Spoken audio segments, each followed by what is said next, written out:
I'm Christine Lisi. Breaking the bank is not the goal for James Harden with his next contract. Speaking to Yahoo Sports, Harden said he's told 76ers President Daryl Morey to improve the roster, sign whoever they need to sign, and give him whatever's left over. All that matters is competing for a championship, and Harden's willing to take less money to do that.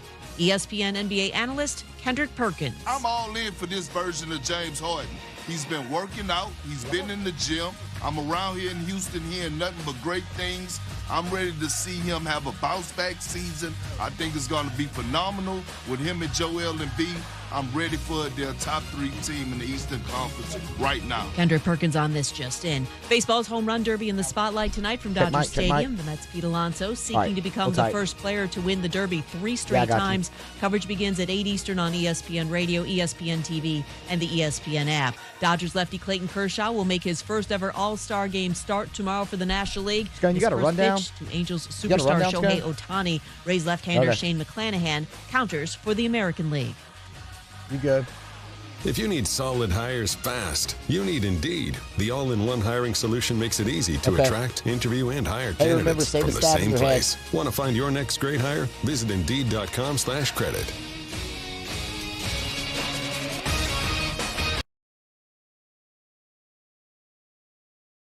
The review. Say one more time. After further review with Matt Moscona. How do you not hear? Here we go. ESPN Baton Rouge, New Orleans, Alexandria.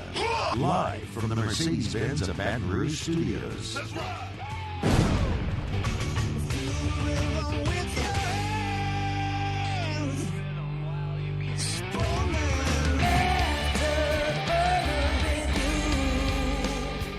And off we go. Welcome aboard. Glad you're with us. AFR from SEC Football Media Days in Atlanta. We are brought to you by Hudco Roofing, HudcoRoofing.com, and thrilled to have you with us here and glad to be back at SEC Football Media Days. Candidly, the day LSU takes their turn is for all of us the busiest day. Because not only are we kind of just jetting all over the place trying to get as much access to the players and Brian Kelly as possible, but we're pulled in a lot of directions as well because the assembled media likes to talk to the other assembled media on the given day that their school is going. So I feel like I have a really, really, really good handle on what the league thinks, the collective league here thinks. What in the hell is going on down there? I don't know if y'all could hear that, but that was like a full throat yell from someone down Radio Row. That's a first in 10 years here. So anyway, I feel like I got a really good handle right now on what the league thinks of LSU. And quite honestly, I don't think the people here think much of what LSU is going to be this year. The other feeling I got, and you'll hear this because didn't have an opportunity to talk to B.J. Ojulari, Jack Besh, and to Mike Jones, all of them. I feel like the coaches and players at LSU feel very differently.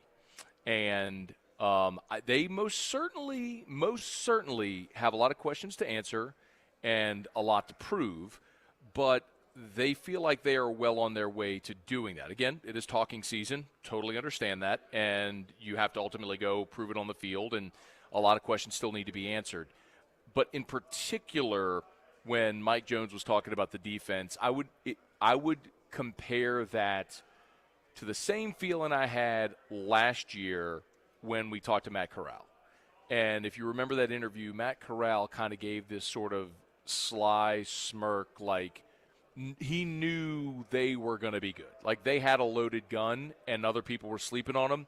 That's the feeling I got today listening to Mike Jones talk about this LSU defense.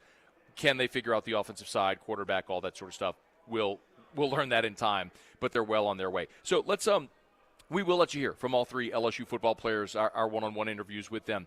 You will hear from Jonathan Mingo, Ole Miss wide receiver. The Missouri guys are taking their turn right now. Today was Greg Sankey, LSU, Ole Miss, and Missouri's last. So in our second hour, the Missouri guys should be rolling through Radio Row. We'll try to get you something from the Missouri guys. And listen, I'm well aware you're not listening to our coverage for media days to get Missouri intel, but we try to get something from each of the teams that are here. So And quite honestly, I think my favorite part of media days is getting to do the one-on-one interviews with so many players who have stories that you otherwise might never hear or know of. So I'm really looking forward to that. Let's begin, though, today with LSU's head football coach, Brian Kelly, who, interestingly enough, y'all, and he spoke about this, this is Brian Kelly's first media days in 12 years, and it makes sense because Notre Dame wasn't in a conference, so he never went to a media days event. The last time he was at a media day event was 12 years ago in the old Big East when he was at Cincinnati. So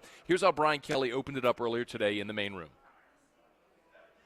Quite an interesting 6-7 months as I embarked on this journey, which has been exciting for me. It started with, the right time at the right place. The timing was right for me. The place was perfect. We had an incredible president, President Tate, an athletic director that I had history with Scott Woodward, and a rich history and tradition with LSU football. And so for me, it was then taking on that great opportunity in front of me to be part of restoring championship quality football to LSU. If there is one thing in all of the sit-downs, one-on-one conversations that I've had today with media from all over the conference, from our friends at Texags to folks who do radio in Arkansas and Auburn and South Carolina and basically every corner of the conference, the question I get asked over and over and over again is the fit question. Is Brian Kelly a fit? And it's we've all talked about this enough. You don't have to eat gumbo to be the LSU coach. But naturally, Brian Kelly was asked that question as well today, why he's a good fit for LSU, and here's what he said.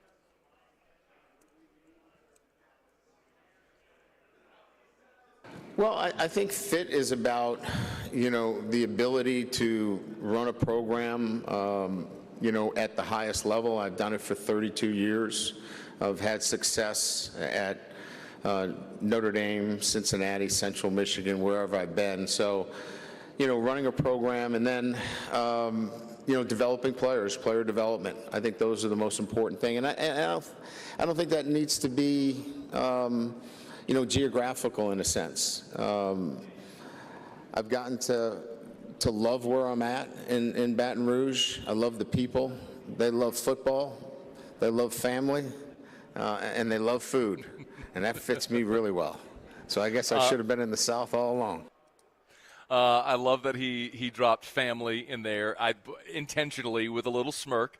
I think Brian Kelly had a good time today. I genuinely do. It was a loose day, and different people come here with different attitudes. Some begrudge it and just put their head down and just sort of bristle through it. Les Miles was kind of like that. The players never came to Radio Row for Les. It was get in, get out, don't say anything. And some embrace it fully and have a phenomenal time. Some out of necessity. We've told the story about how, typically when Derek Mason had Vanderbilt here, they would always come a day early and do every interview possible because they wanted and needed the exposure for their program. Brian Kelly, I thought, came in today loose. He told us, we had about 10 minutes with Brian Kelly before he began his rotation. He told us that, here they've been working tremendously, obviously, with recruiting as well, but that he's even had a couple of weeks here in July to where he's had some time off, but he's gone into the office a few times and continues pushing toward the season. So the fit question, though, is the one that I've gotten the most that he had to answer, and his point about he's been a program builder is a good point, and it's the only point that really matters. Because ultimately, you could not have had a better fit than Ed Ogeron. Similarly, in basketball, you could not have had a better fit than Johnny Jones. Sometimes the geographical fit doesn't matter. It's can you use the resources at your disposal to win games And Brian Kelly's done that everywhere he's been, and I'm sure that he'll do it here as well. The big question, though, is how many, and that, of course, will depend largely on quarterback, which Brian Kelly, of course, was asked about with his quarterback room. Here's what Brian Kelly had to say. This is number 19, Muse, if we could. Here's what Brian Kelly had to say about his quarterbacks. We're really going to have to set the offensive structure in its installation to the skill set of the particular players, because number one, they got to take care of the football. Number two, they got to get the ball to playmakers. I've got playmakers on offense that are already in place, so they've got to get the ball to the playmakers. And number three, they've got to make plays, that quarterback. So the ultimate decision making on who that quarterback is, he'll have to hit those three notes. And I think all of those guys can do that. We'll have to put them in that position so we can evaluate that. Brian Kelly getting things kicked off today at SEC Football Media Days. Commissioner Greg Sankey also kicked off Media Days, and as you would expect, he talked about quite a bit. He talked about NIL. He talked about Texas and Oklahoma when they might arrive. He talked about the future scheduling format, which many thought would be set by now. Let me knock out our first break of the show. When we come back, we'll talk a little bit. Let's hear what the commissioner had to say, and we'll hit some of the high points. You will hear from B.J. Ojulari, Mike Jones, Jack Besh. You'll hear from Ole Miss receiver Jonathan Mingo. You will hear from Richard Cross from Super Talk Mississippi, as we'll talk about the Rebels, who are really an interesting story, coming off the greatest regular season in the history of that program, where they won 10 games in a regular season for the first time ever. And, of course, went to a Sugar Bowl, but they have the sort of daunting task now of replacing Matt Corral at quarterback. So we got a ton to get to today, and so glad to have you aboard with us here. We'll knock out a quick break, come back, and let's hear some of what the commissioner had to say. It is AFR. AFR. AFR is brought to you by Insurance Network of Louisiana. Better coverage for less money. I tell you every single day. Give them a buzz. Right now, we have seen what's happened with inflation. We know what's happening in our economy. If that's impacted you, as it has everybody, and you're looking for ways to get some financial relief, maybe Insurance Network of Louisiana can help. It is totally free. There's no catch. This isn't a tagline that gets you to call and then, there's fine print. It costs you nothing. 30. They shop independently for free to get you better coverage for less money. I've told you stories over the years of thousands of AFR listeners who have called Insurance Network of Louisiana and saved thousands annually on their insurance. What if that could be you? 15. You got to call. 293-0450. Of course, 225-293-0450. 293-0450. Stop overpaying to be underinsured. Call Insurance Network of Louisiana. 293-0450. Vizzy, the first hard seltzer with antioxidant vitamin C. It just hits different. Vizzy. Step up your seltzer game. There it is, the extra mile, on the border of expected and extraordinary, for those willing to go further, like vans customized for work or play, with safety and tech to keep you connected, supported by a 5-star sales, service, and finance team, and backed by the 1-star you know. So go the extra mile. It's never crowded, because so few have what it takes to go there. Mercedes-Benz Vans. And this year, 2022, it's time to finally treat yourself. Bring your boat to the next level with front-to-back boat service. You want the latest and greatest marine technology? You want to go to the place that has not one, but 2 NMEA-certified techs. Family-owned and operated by the Sherman family for 30 years, front-to-back is the answer in Baton Rouge for all of your custom boat needs. So head to fronttobackboatservice.com or find them on Facebook, Front to Back Boat Service. My own people call me an Uncle Tom. I play music. Been wined and dined by royalty. Trying to bring people together. All people. But regardless of all that kind of stuff, I'm still Louis Armstrong. Here's the man you're waiting for, the king of jazz, Louis Satchmo Armstrong.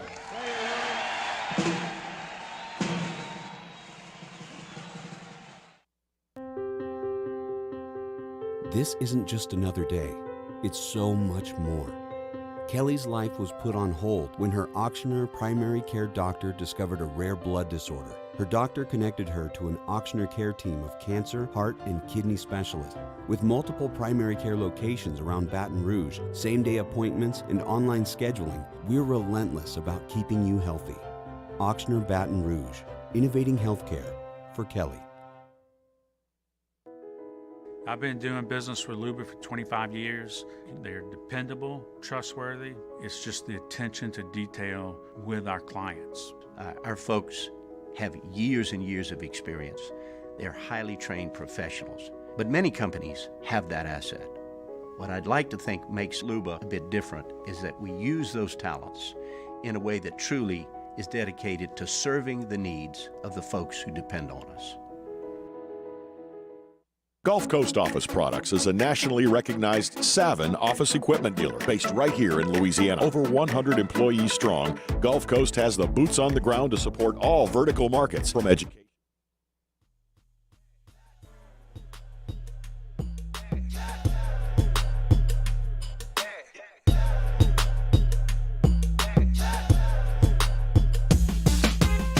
Live from the 2022 SEC Football Media Days, presented by Hudco Roofing. After further review with Matt Moscona, presented by Relief Windows. Windows, doors, siding. Call 288-8138 or visit reliefwindows.com. ESPN Baton Rouge, New Orleans, Alexandria. Day one of SEC Football Media Days. We are at the College Football Hall of Fame. By the way, this is a really awesome setup. If you can, obviously, watch us live on the Watch 104.5 ESPN YouTube channel. We actually got very lucky and have an awesome spot on Radio Row. If you've ever been to the College Football Hall of Fame, the main floor, they have like a turf field. That's where the main stage is. We are on the second floor, and it's all glass, so we can kind of look down onto the main stage. And then they're just beautiful exhibits. Like I'm sitting directly across the street from across the road from the Commanders-in-Chief trophy. There's, I hate to say it, but there's a Bryce Young jersey and helmet right there from, of course, winning the Heisman Trophy. There's replicas of all of the trophies, the Heisman, all the national championship trophies, etc. It's gorgeous. It's a great backdrop for college football and for this event. So we're thrilled to be here at SEC Media Days. And of course, when Greg Sankey took the podium today, there were really three issues that we knew he was going to address: NIL, Texas and OU coming into the league, and future scheduling. And many people thought that future scheduling would have already been handled by now. And quite honestly, it would have been. The SEC would have already adopted a 3-6 model, a 9-game schedule, but for two things. One, of course, is the TV contract. If the SEC is going to add an extra conference game for each school, and so it's extra SEC inventory, and you're adding Texas and Oklahoma to the league, then your TV partners have to negotiate in good faith to give equivalent value for that. So that's one piece of it. The other is the college football playoff. The SEC isn't likely to adopt a 9-game conference schedule, thus handing half of its league another loss. I mean, just by virtue of playing an additional conference game, half of your league is going to have another loss. You're not going to put your contenders at risk if the playoff remains at 4 teams. If you expand to 12, well, then you can absorb another loss and still make the playoffs. It's not as big a deal. So those two things would need to happen. Now, remember, the playoff expansion was supposed to happen last summer, but last summer at this event is when the news broke about Texas and OU coming into the SEC, and that's what stalled those talks about expanding the playoff. So if and when those two things happen, then we will see a new scheduling format for the SEC. Specifically, though, with Texas and Oklahoma, this is number 2, Yusuf, if we could. Greg Sankey was asked point blank if those two schools, Texas and Oklahoma, will come into the SEC early, before their 2025 date. That's not up to me. That's about the relationship between Oklahoma, Texas, and the Big 12. We are focused on the addition being effective July 1st, 2025. So that's their focus. That, of course, could change.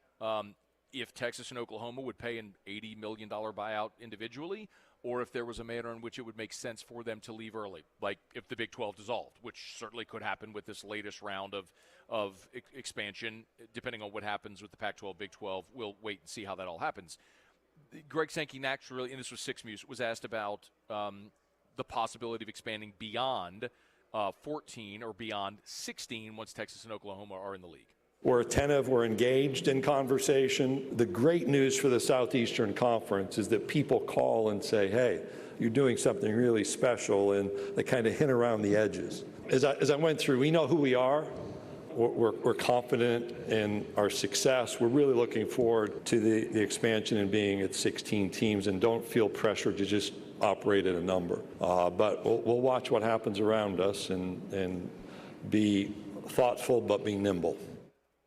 That is the fact that the answer wasn't no is very telling. If the answer was just, hey, are you interested in expanding beyond 16? If the answer was just no, like, that tells you what their plan is. They're content at 16. They're thrilled at 16, considering who they added financially, what that's going to do for the league. It will make it the richest league, especially by the next contract rolls around, obviously. But he left himself a lot of wiggle room to say there's still the possibility, and we're fielding calls every day. You know my feeling on this. There is an inevitability. It is headed toward a super league of football. It's not going to be conferences. I think this will happen in my lifetime. I don't think it'll happen in the next 5 years. But I do believe we are headed for that inevitability at some point. Now, the other part of that, of course, was playoff expansion. And this is something, this is 10 Muse. This is something that Greg Sankey talked a lot about because he was part of the committee that brought together the idea of expanding the playoff and the format. They were going to go to 12. Remember, they had the votes. Like, this was a thing that was happening last year. The playoff was expanding to 12. And when the Texas OU news broke last summer, everything fell apart. The Rose Bowl got involved. We all know what happened from that point.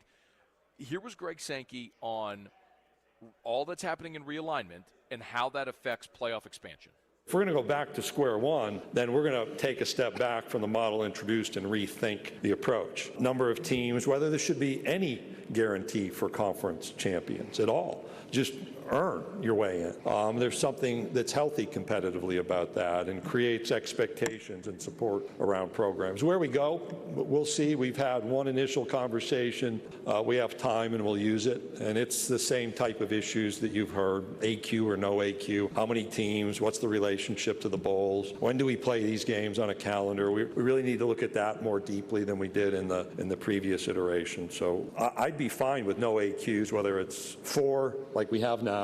It's a model that's worked. 8, 12, but the inclusion of conference champion access was I thought an effective compromise at a 12-team playoff. Yo, Greg Sankey is telling you he is not in favor of automatic qualifiers. Greg Sankey is telling you conferences, they are going away. He is point blank telling you, isn't he? When he says, hey, no AQs for the college football playoff, isn't he saying, I don't care if you're in a conference. If your conference is the Pac-12 and you stink, why do you get an automatic spot? Put five teams from the SEC in there. Put 8 teams from the SEC in there. If you earn it, that dude swings a big stick, man. I mean, he's the commissioner of the most powerful league in college athletics. And when he's the one on that perch stumping for it, it's going to carry a lot of weight. And you heard him say, though, that was an adequate compromise to get to 12. Because the fear that the other conferences had is exactly what I just described. If you're in the Pac-12, you want an AQ because you want to guarantee your conference champion a spot in that playoff, because otherwise you ain't guaranteed that there's going to be a Pac-12 school in the top 12 every year to get into the playoff. Sankey's perfectly fine having you mark. How many years do we look up and you see six of the top 12 in the final standings are SEC schools? Like, the SEC would be thrilled with that resolution if there was no automatic qualifier. But if that's what Sankey's saying, when you go sit down at the negotiating table and say, I want 12, and they're like, okay, well, if it's 12, then we got to have an automatic qualifier. If that's the compromise, that's how you get to that. But Greg Sankey's telling you, conferences don't matter, y'all. And the other thing, Greg, so, of course, scheduling Texas and Oklahoma, and then NIL, of course, was the hot button issue that Greg Sankey talked about. He actually opened. This was the first thing he talked about, as you might expect. It was the single biggest issue, especially in light of what happened with Jimbo and Nick back in June. So here's what Greg Sankey had to say about the SEC and their view overall on the current state of NIL. It's a difficult issue, subject to the onset of state laws that came into effect last July. And since that time, some of those same states have pulled back from those laws because it's in the state's competitive interest to do so. It's exactly what we warned about dating back to 2019, that a patchwork of state laws was the most ineffective way to approach name, image, and likeness. And here's our view. We need a clear, enforceable standard to support national championship caliber competition and national championships themselves, like the College World Series, the Final Four, and the College Football Playoff National Championship, and every other national championship. So there is a connection and a common basis for competition. So that's a mouthful without saying a lot.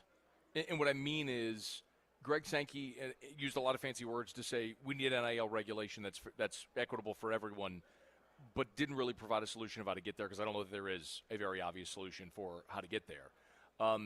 He was asked, this is 13, Muse, about if SEC schools are abiding by the spirit of NIL, which, of course, means what it was intended to be, name, image, and likeness, not pay for play or recruiting benefits and things of that nature, at obviously the way that the spat happened before the spring meetings. We know what is alleged, and I'm sitting here saying the same thing. We all know what's happening, but here's what Greg Sankey had to say.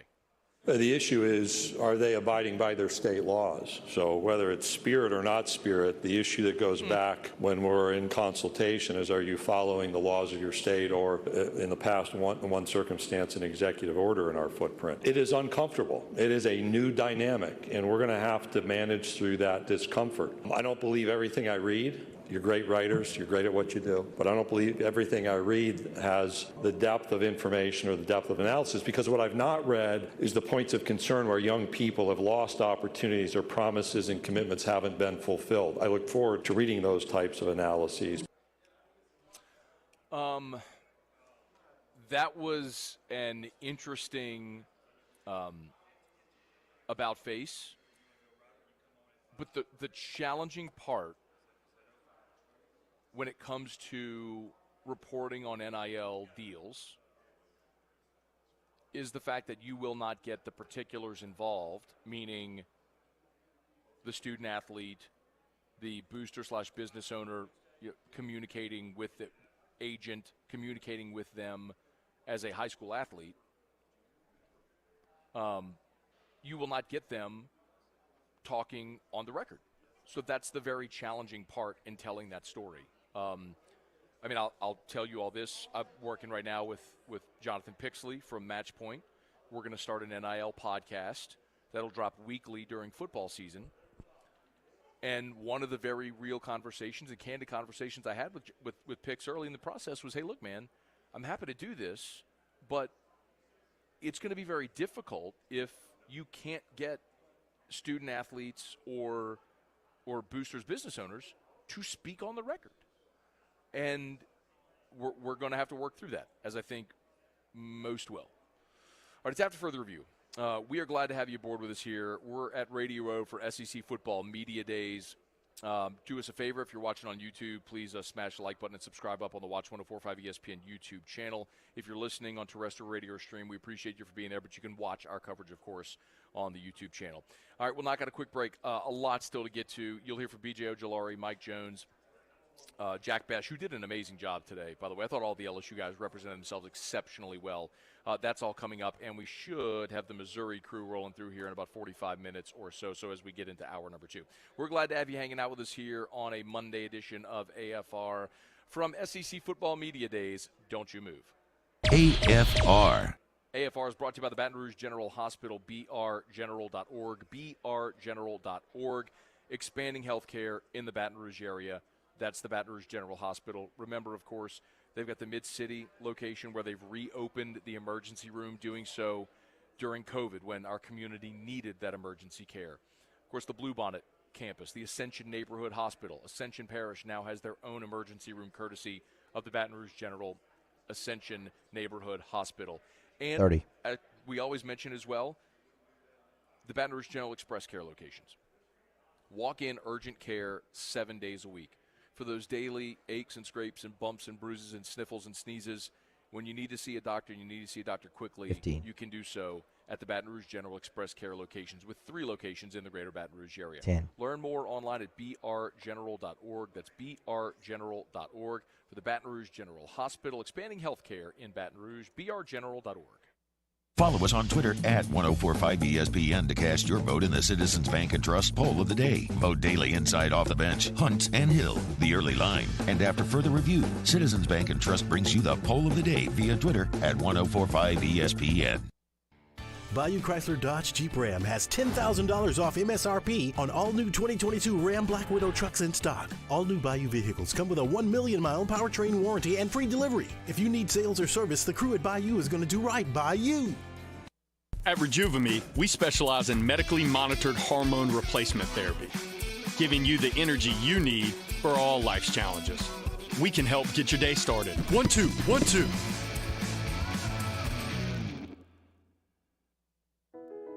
I've been doing business with Luba for 25 years. They're dependable, trustworthy. It's just the attention to detail with our clients. Our folks have years and years of experience. They're highly trained professionals, but many companies have that asset. What I'd like to think makes Luba a bit different is that we use those talents in a way that truly is dedicated to serving the needs of the folks who depend on us.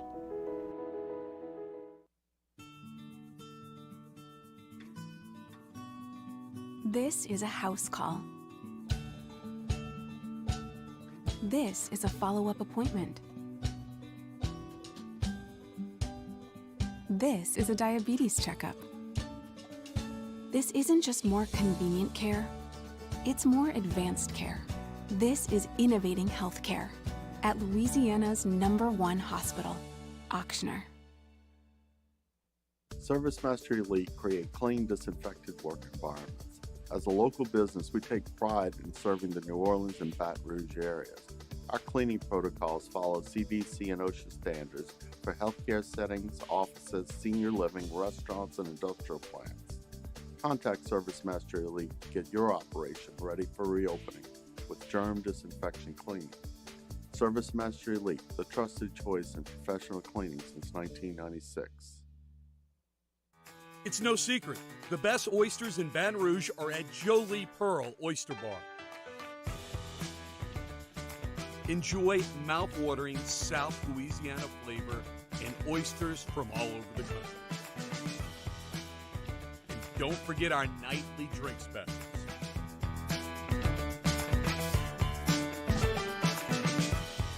Jolie Pearl Oyster Bar, located in downtown Baton Rouge. If home is where the heart is, a roof is a shield. That's why for over 25 years, South Louisiana always turns to Garcia Roofing and Sheet Metal. For more information,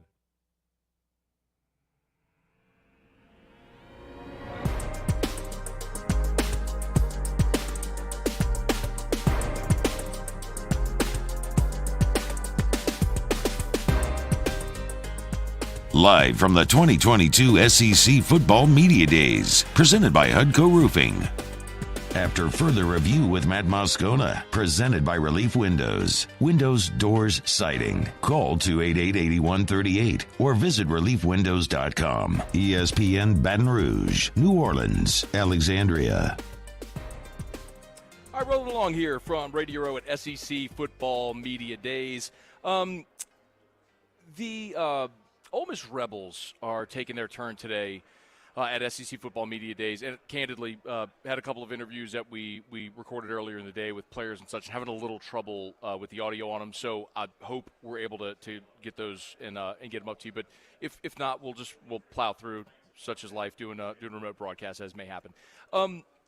We'll get back and talk much more about about LSU and their day here as well. But we always do like to do, a thumbnail on each team as they come through. And, of course, LSU is going to see Ole Miss this year in Baton Rouge.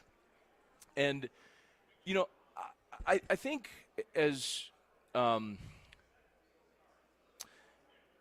interesting a team as LSU is this year, and they are, for many obvious reasons like we've already stated.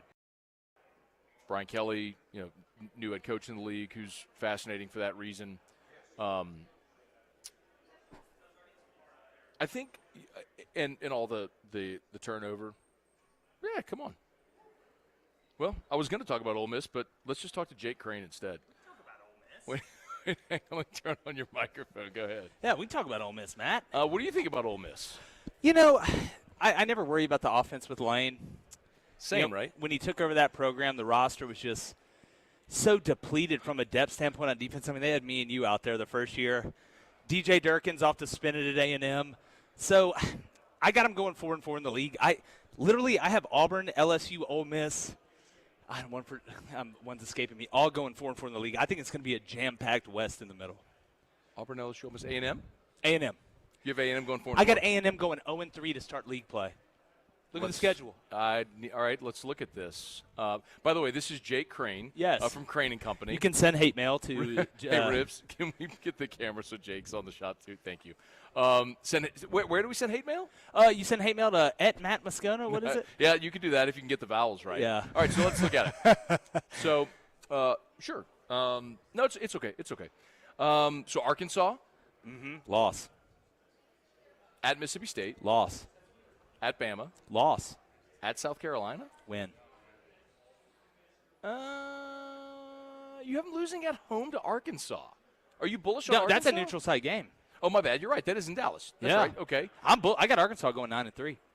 Why are you so confident in Arkansas? Couple reasons. They return all the important pieces. You bring back both your coordinators. Number one, Sam Pittman may be the best fit at Arkansas that there is in the country when you're looking at coaches and fits. Just identity-wise. Hey, look, he's a conversation about LSU and Ed Ogeron. Well, no. Well, Sam Pittman, can draw up a defense and an offense. Okay, that's fair. And he's also not hanging out with co-eds at the local pool. But that's a story for another day. The thing I like about Arkansas is you return both coordinators. You know what? You can say that now, and I don't have to cringe over the thought of of retribution from Ed Ogeron. Yeah, that's very true. You end up in a hole somewhere in Louisiana. Somebody called in as my name when we were doing the J-Boy show and tried to put me on the hit list for the Louisiana Mafia. That was you. No, it wasn't me. You heard that guy's voice? He sounded like he just sucked a bunch of helium out of a balloon. That was not me. Did you suck a bunch of helium out of a balloon? It was not me. I'd have gone with the Darth Vader voice. I like or the Batman voice. You'd have. Where's the commissioner? Something like that. Okay. But no, I mean, Arkansas, you got Barry Odom coming back. You got Kendall Briles, who's 100% Hogwarts grad, coming back. KJ Jefferson's coming back. They're going to be good up front because that's what Sam Pittman is. I mean, he was an unbelievable offensive line coach. They're basically using the same drills that he did. He oversees it to a certain extent. Then defensively, you're going to be good enough up front. You return Bumper Poole, who's the leader of that front seven, and Jordan Catalan comes back, who's the leader of that back end who missed a lot last year. Louisiana kid. Arkansas returns all the pieces that you need from a team that has discovered that if they do what Coach Pittman says, it's going to work. So the continuity of the quarterback with the OC, I know you lost Traylon to the NFL, but Jaden Hazelwood's no slouch. You got St. John coming back at tackle. I love Arkansas's roster. I love how they're built. I got them going 9-3. So they were 4-4 in the league a year ago. I got them 5-3. Where are the losses? Bama. You mind pulling up your schedule real quick? I got Bama. I believe they play. Just read it out for me. Let me see it right here. I got so many in my head. I got them losing at Auburn. Okay. I got them losing at Auburn because that's a tough place to play. Arkansas typically doesn't play well at Auburn as long as Fred Talley isn't at running back. I've got them losing Alabama, so that's 2, and then I have them losing either. Ole Miss at home is a weird game to me. I got them beating A&M. Obviously, it's a neutral site.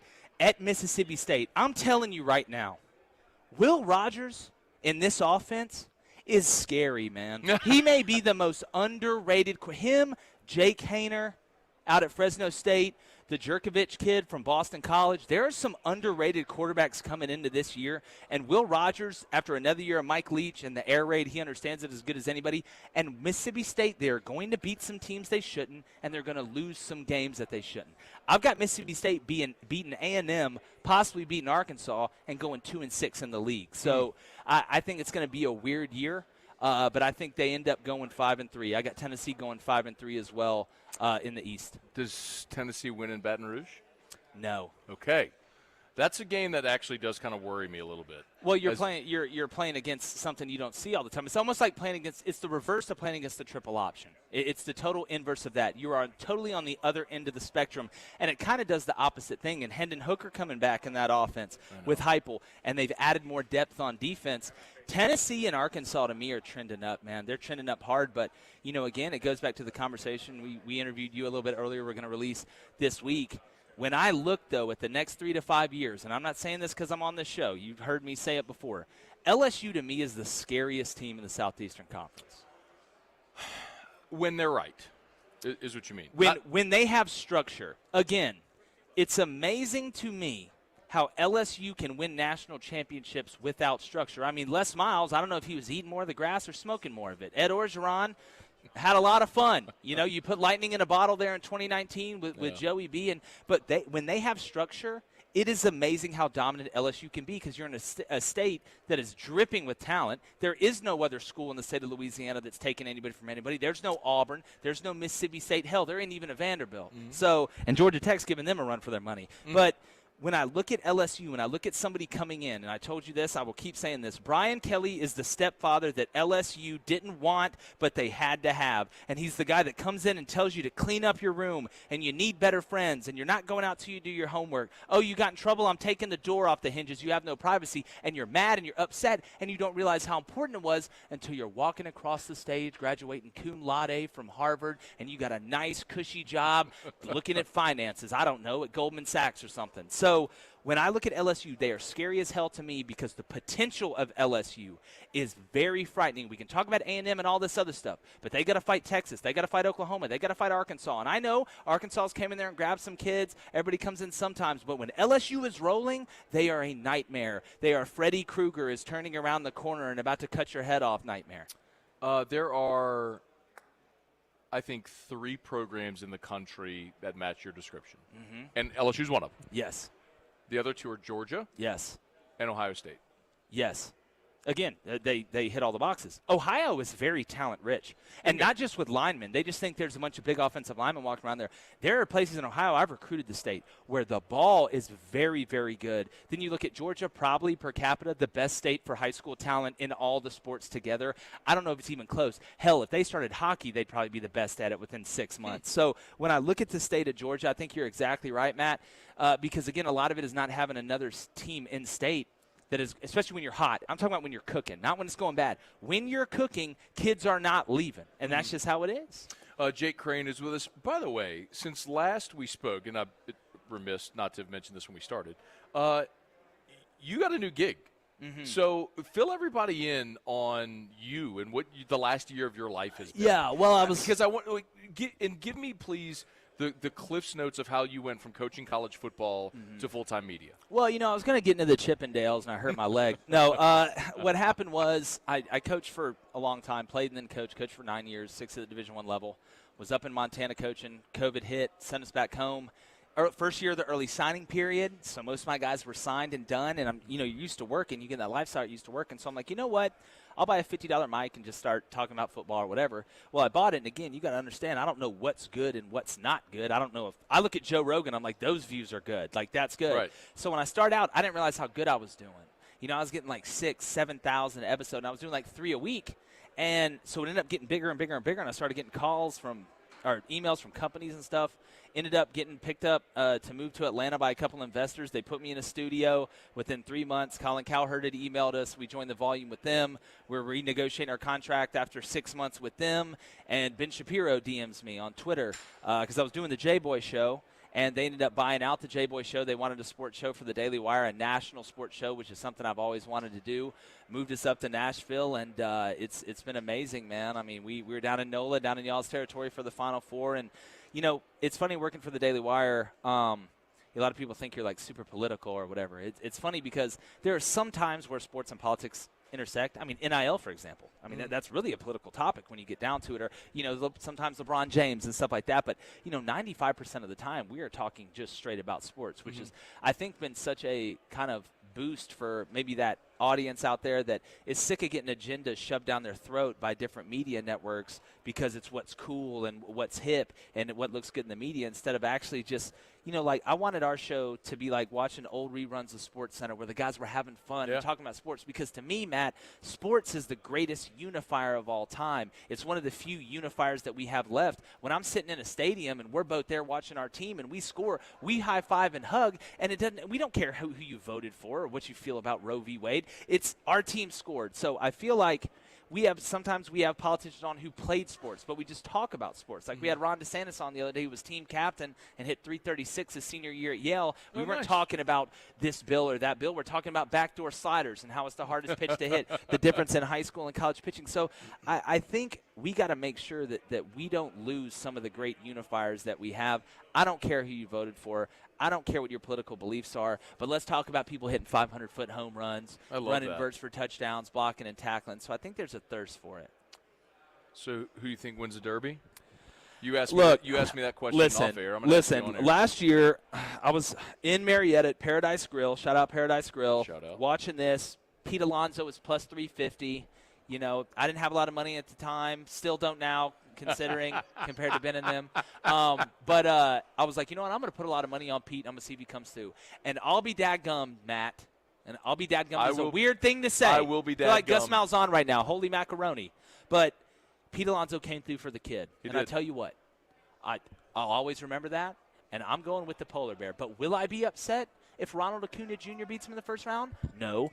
Did I make a personal bet that Juan Soto at plus 540 winning the home run derby may go down because he's super duper pissed? Maybe. But if I had gun to the head, give me the polar bear. He's a professional home run hitter, That's Matt. what he does. He's not up there to beat out ground balls. He's there to third or hit singles. He's there to win this event. It's like I had a coach one time that said singles are for people that dance. By the way, if you want to bet on the home run derby tonight, you can do so at the DraftKings Sportsbook app. Great I segue. don't know. God, that's so good. It's so fun watching other people do that. If there's one thing that I've routinely been exceptional at in my career, it's learning how to plug. It's an art form. It's an art form. I try and just invent ways to do it. I'll take like a preposition and do it, like it's gotten to this point. But that was well done. Man. It's like watching Rembrandt paint. Thank you so much. I appreciate that, great Larry. Before you go, why is nobody here talking about the defending national champion? Nobody's talking about Georgia. It's because apparently every time Georgia, yeah, it's like every time Georgia has a good year, the economy crashes. So I think people are trying to forget it. 1981 and then this past year. But no, look, I mean, Georgia people hadn't forgot it. Look, you got grown people that bark at children. They're not going to forget about that forever. The real question is, Matt. Okay. I got Bama winning it this year. Sorry, LSU fans, but I'm not here to tell you what you want to hear.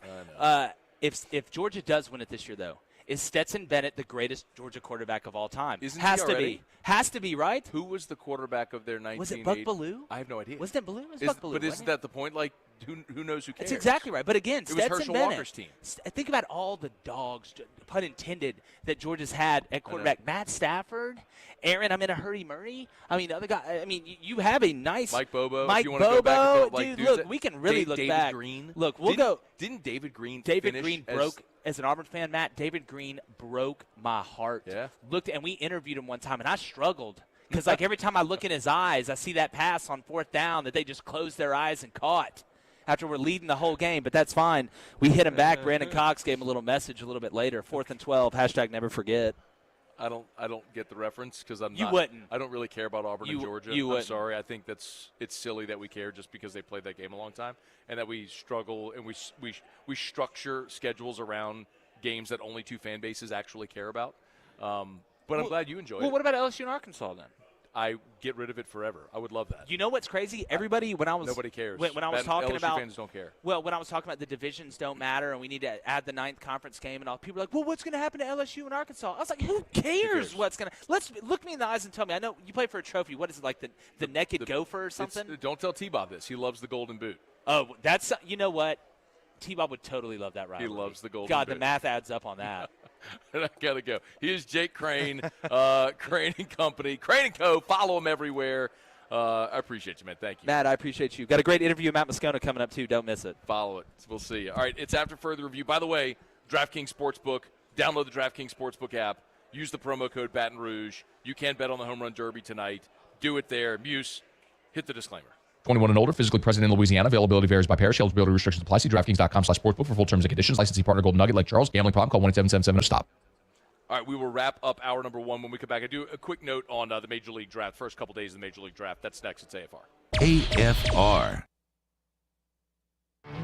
There it is, the extra mile, on the border of expected and extraordinary, for those willing to go further, like vans customized for work or play, with safety and tech to keep you connected, supported by a 5-star sales, service, and finance team, and backed by the 1-star you know. So go the extra mile. It's never crowded, because so few have what it takes to go there. Mercedes-Benz Vans. Gulf Coast Bank and Trust is giving our customers the power to bank anywhere, anytime during this challenging event. And we're right there with you. Our mobile banking app is a smart way to manage your money and time. Gulf Coast Bank and Trust, the bank that cares about you. It's no secret. The best oysters in Baton Rouge are at Jolie Pearl Oyster Bar. Enjoy mouth-watering South Louisiana flavor and oysters from all over the country. And don't forget our nightly drink specials.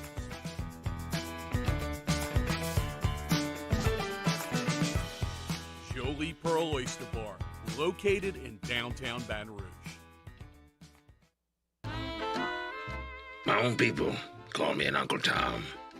I play music. Been wined and dined by royalty. Trying to bring people together. All people. But regardless of all that kind of stuff, I'm still Louis Armstrong. Here's the man you're waiting for, the king of jazz, Louis Armstrong.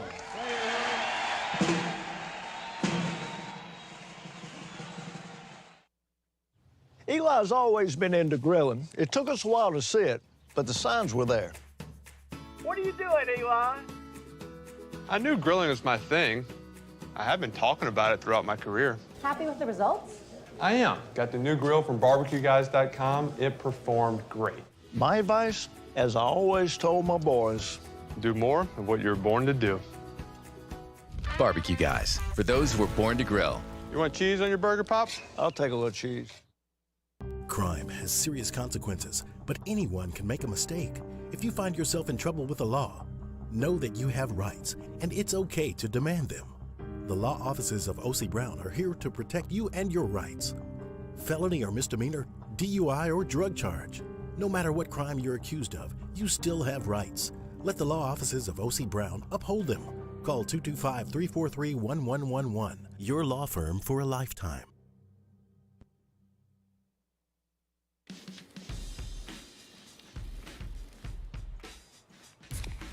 Light beer shouldn't taste like water. Miller Lite has more taste and only 96 calories. It's Miller time.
Live from the 2022 SEC Football Media Days, presented by Hudco Roofing.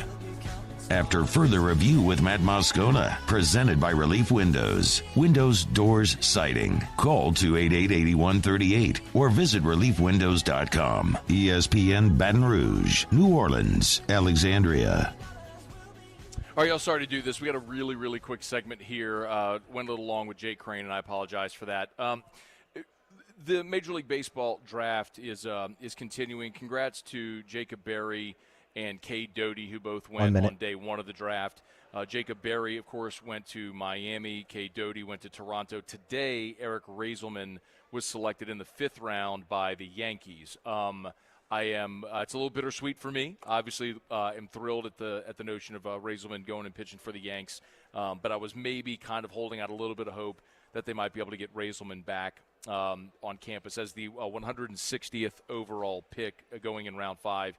He most definitely will sign. So it looks like LSU is going to lose Eric Raiselman there as well, and also a handful of prospects. I don't know that there's anything that has been too surprising in that respect yet, but we'll keep our eye on it again. Keep an eye on the first 10 rounds, and we'll see 15. How it all transpires with the guys throughout these 3 days of the Major League Baseball draft. 10. All right, as I said, I apologize. We got to hit Sports Center, and we will come back and continue hour 2 of SEC Football Media Days from Radio Row in Atlanta. AFR. I want to take 60 seconds to remind you about Relief Windows and ReliefWindows.com, 288-8138, 288-8138. Energy-efficient replacement windows, beautiful entry doors, hardy plank and vinyl siding. It's Relief Windows and ReliefWindows.com. And the Relief Windows showroom is now open. Gorgeous. If you've not seen it yet, you can't miss it if you're driving down Airline Highway in Baton Rouge. So you go south into Prairieville, you cross Highway 42, look to your right, gigantic building. You can't miss it. It's so impressive. They kind of have the LSU football ops vibe to the layout and the design. It is just so well done, and I'm fired up for Brandon and Adrian Holly, who are great people, great business owners, great community partners as well in Baton Rouge.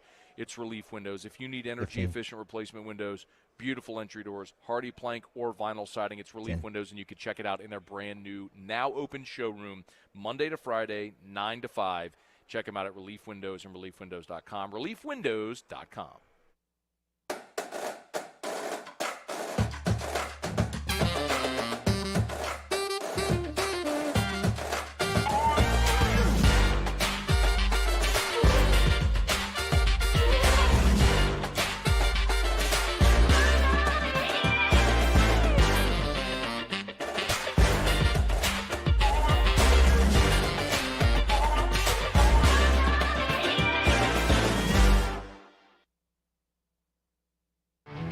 There it is, the extra mile, on the border of expected and extraordinary, for those willing to go further, like vans customized for work or play, with safety and tech to keep you connected, supported by a 5-star sales, service, and finance team, and backed by the 1-star you know.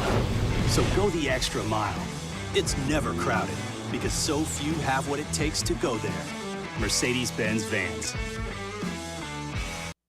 There's nothing better than tailgating, but it can be a lot of work. So why do it yourself when you don't have to? Let Revelry Sports and Entertainment set up your luxury tailgate on campus. Order what you want and just show up to party. Book your tailgate today at revelryteam.com. Revelry Sports, the official tailgate partner of LSU Athletics.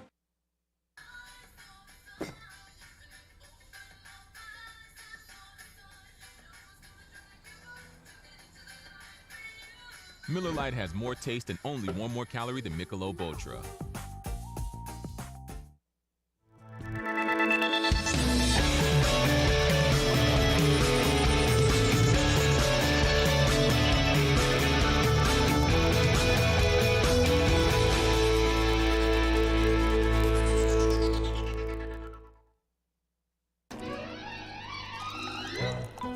Le posso offrire un caffè? Andiamo insieme da me, non c'è. Call Mr. Electric today for electrical repairs, upgrades, and installations. And this year, 2022, it's time to finally treat yourself. Bring your boat to the next level with front-to-back boat service. You want the latest and greatest marine technology? You want to go to the place that has not 1, but 2 NMEA certified techs. Family owned and operated by the Sherman family for 30 years. Front to Back is the answer in Baton Rouge for all of your custom boat needs. So head to fronttobackboatservice.com or find them on Facebook, Front to Back Boat Service. My own people call me an Uncle Tom. I play music. Been wined and dined by royalty. Trying to bring people together. All people. But regardless of all that kind of stuff, I'm still Louis Armstrong. Here's the man you're waiting for, the king of jazz, Louis Satchmo Armstrong.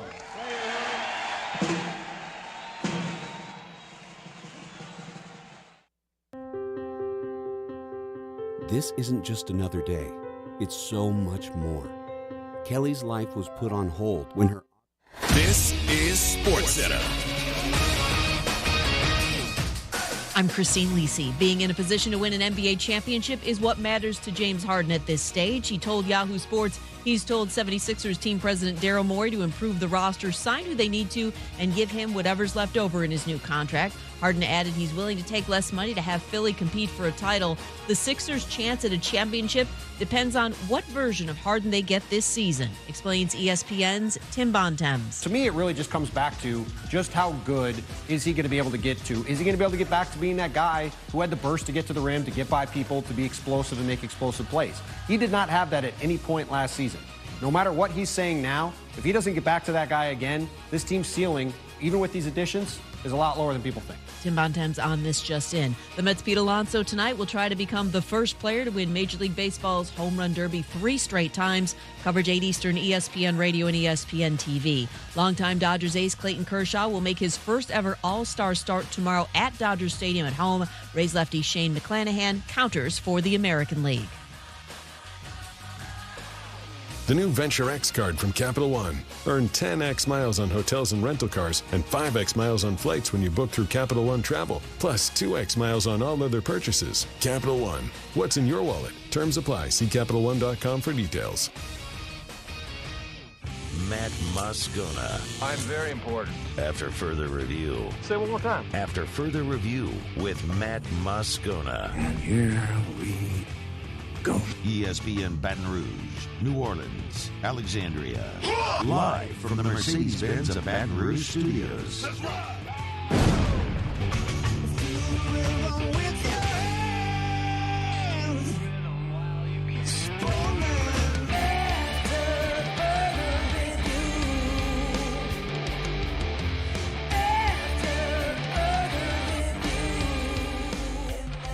Hour 2, off we go. Welcome aboard. Glad you're with us. AFR, presented by Relief Windows. We are live from Radio Row at SEC Football Media Days. As I mentioned, LSU, Missouri, and the Ole Miss Rebels took their turn today. The Ole Miss crew has just wrapped up. Great opportunity to catch up with our buddy Richard Cross from Super Talk, Mississippi. Thanks for running down Radio Row, man. How are you? I'm going to turn your mic up first. I do that all the time. Yep, that's an essential part of the equation, turning the mic up. Can we tell a story about Inside Baseball? Yep, please do. So Matt Moscona is actually on Super Talk Mississippi as we speak right now. We recorded an interview earlier today, and well, I say that in like 3 minutes it begins. Yep. And so because that is running, I can jump on with you live right now, which makes this a lot of fun. I love radio. Everything now has a video component. Oh, I wasn't going to tell that Inside Baseball part. I was not going to throw you under the bus there. No. That's not what I was going to say, actually. I was going to say part of what you miss sometimes with the video component is they don't know if you don't tell them part of radio, which I do love.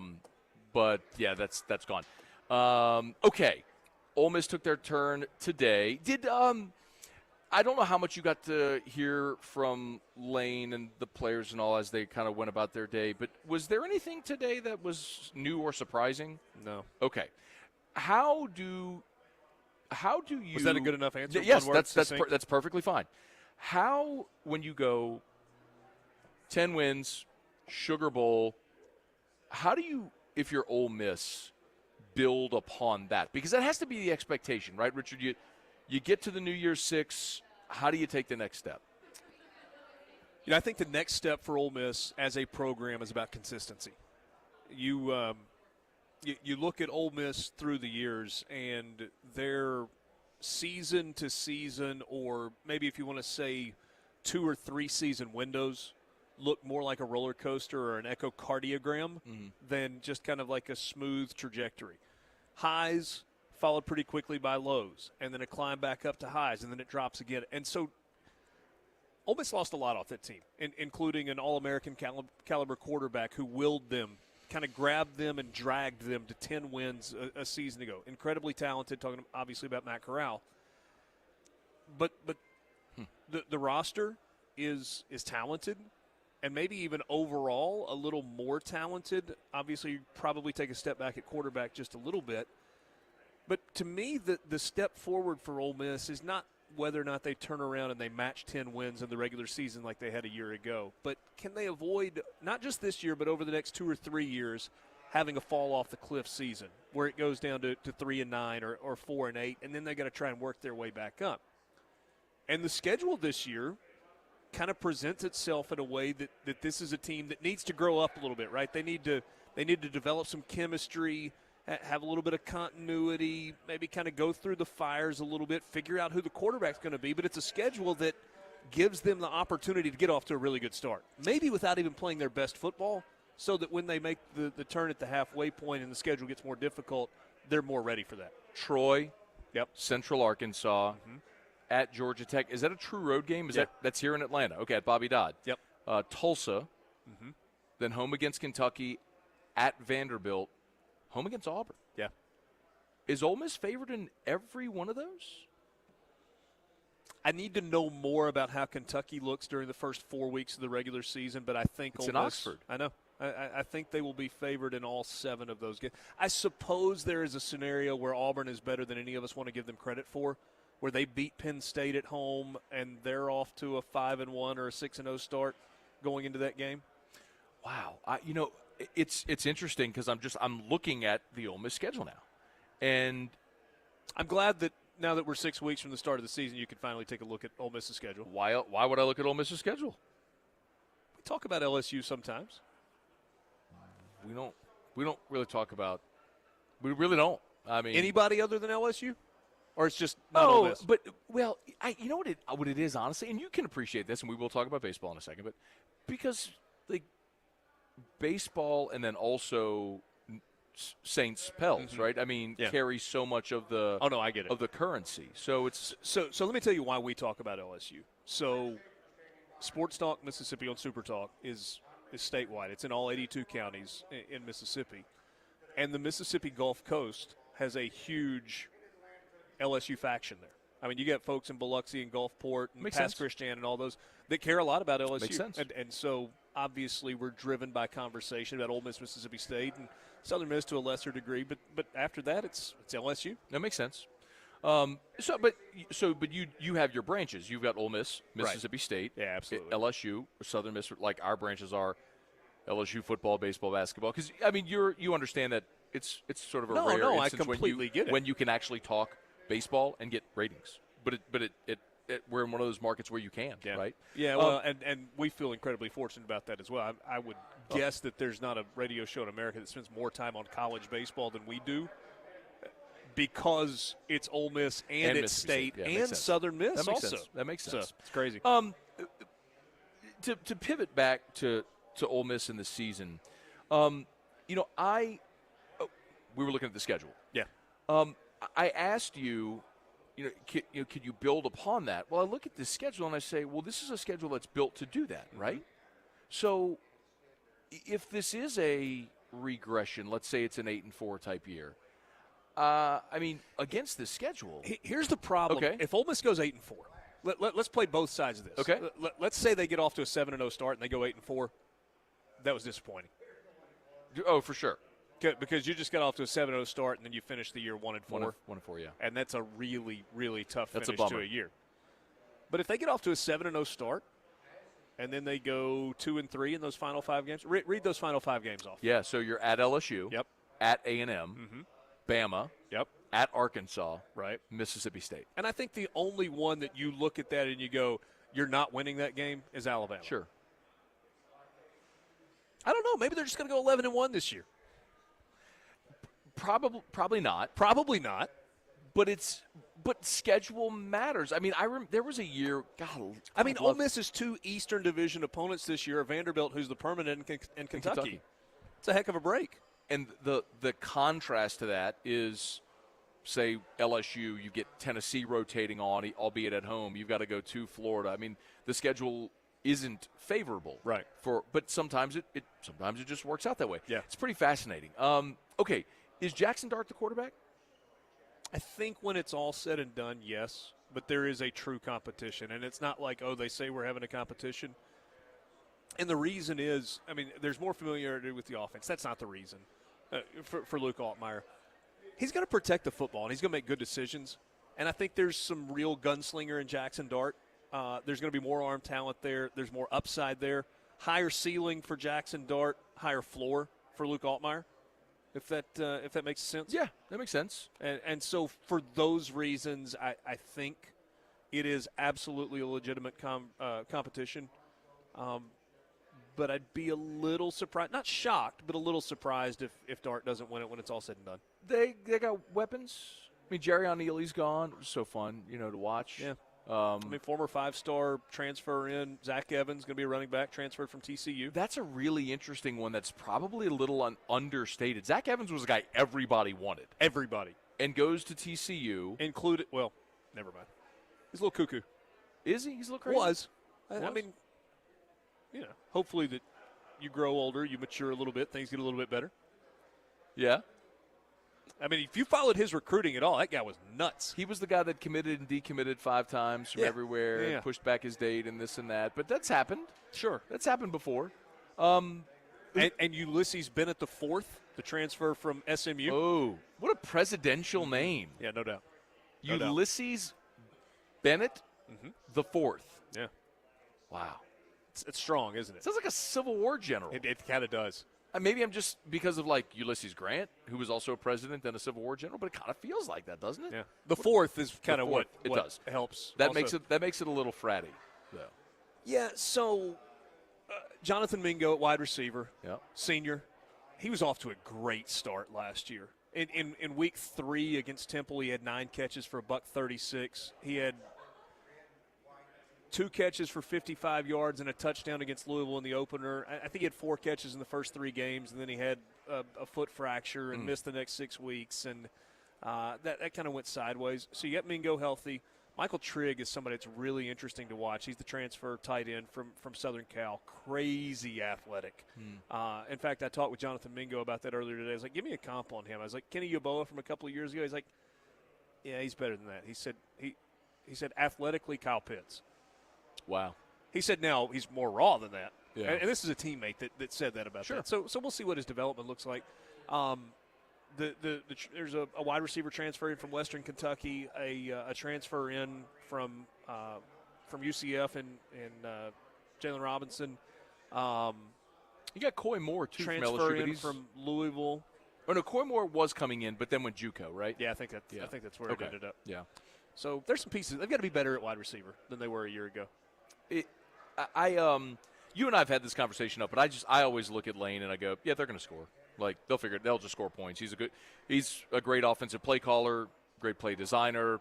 I was talking to Mingo earlier today, and he's like, man, Lane will sometimes just draw plays on the sideline, like Sandlot stuff. Just draw plays on the sideline, and they'll go run them and score. Yeah. So I don't worry about the offense.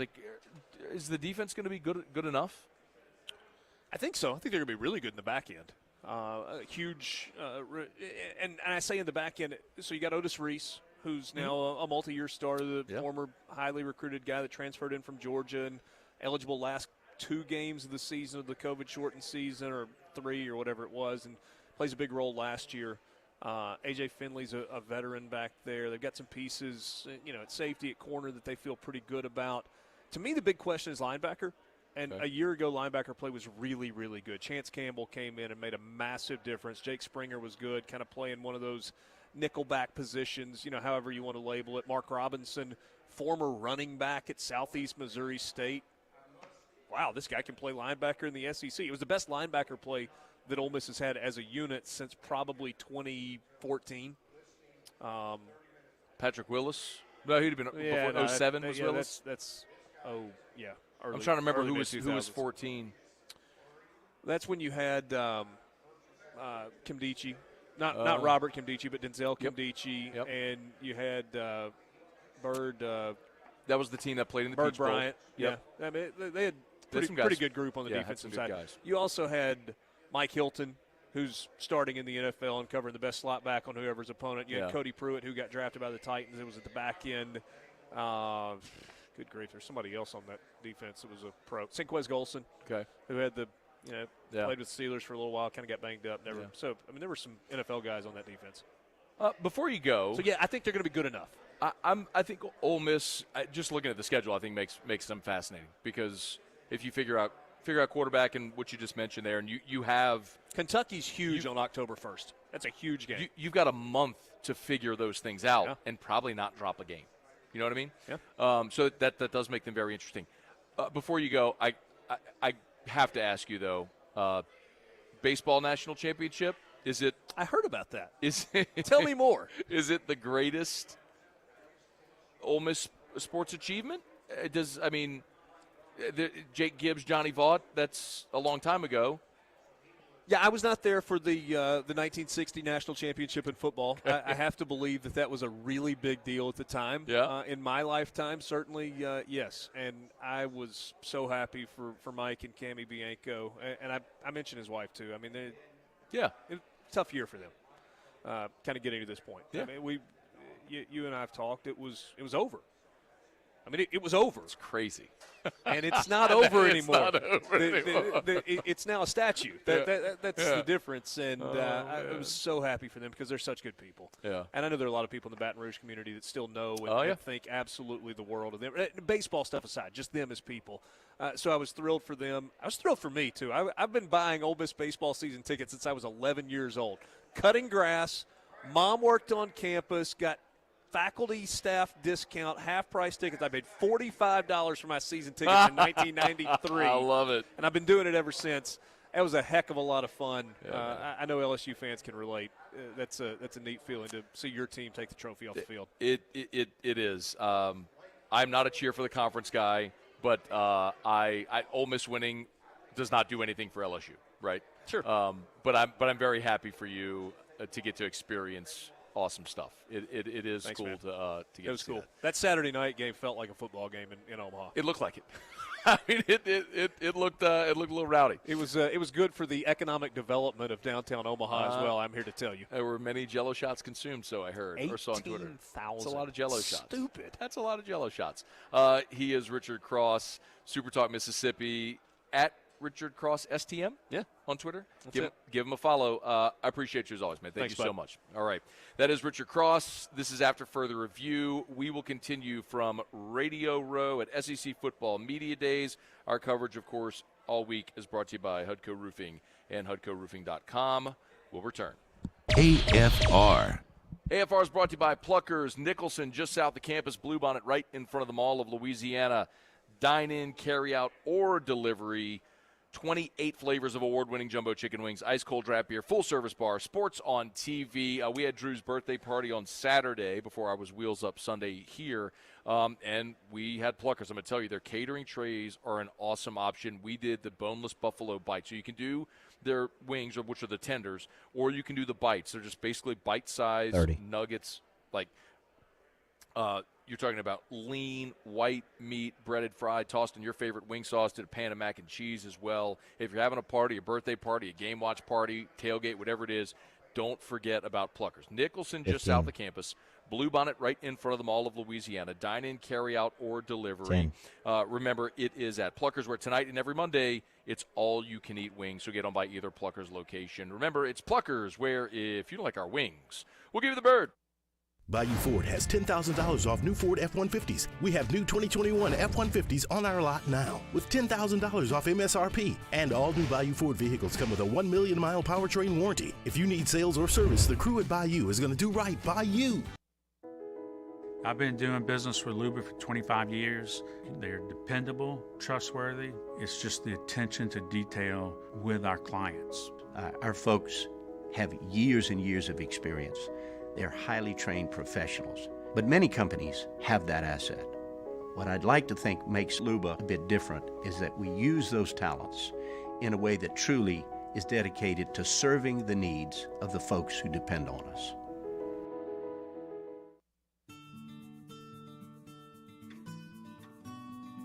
This is a house call.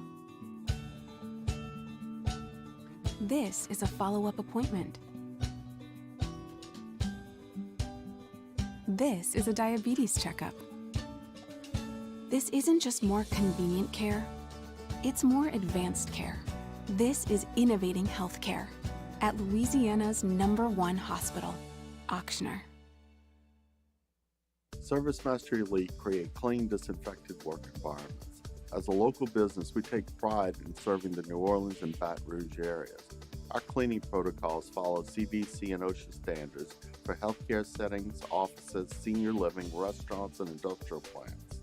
Contact ServiceMaster Elite to get your operation ready for reopening with germ disinfection cleaning.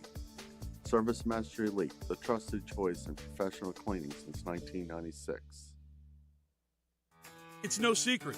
The best oysters in Baton Rouge are at Jolie Pearl Oyster Bar. Enjoy mouth-watering South Louisiana flavor and oysters from all over the country. And don't forget our nightly drink specials.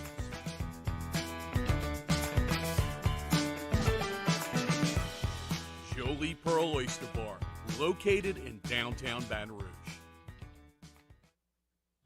Eli's always been into grilling. It took us a while to see it, but the signs were there. What are you doing, Eli? I knew grilling was my thing. I have been talking about it throughout my career. Happy with the results? I am. Got the new grill from barbecueguys.com. It performed great. My advice, as I always told my boys, do more of what you're born to do. Barbecue Guys, for those who were born to grill. You want cheese on your burger, Pops? I'll take a little cheese.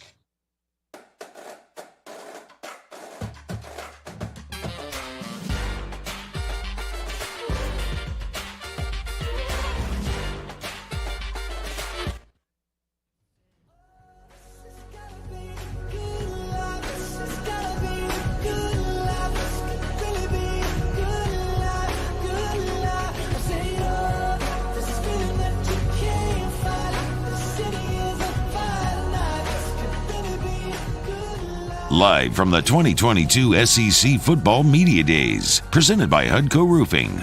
After further review with Matt Moscona, presented by Relief Windows. Windows, doors, siding. Call 288-8138 or visit reliefwindows.com. ESPN Baton Rouge, New Orleans, Alexandria. All right, we are glad to have you aboard with us here from Radio Row at SEC Football Media Days. LSU, Ole Miss, and Missouri took their turn today. Thanks to Jake Crain, who joined us last hour, Richard Cross from Super Talk Mississippi just a few moments ago.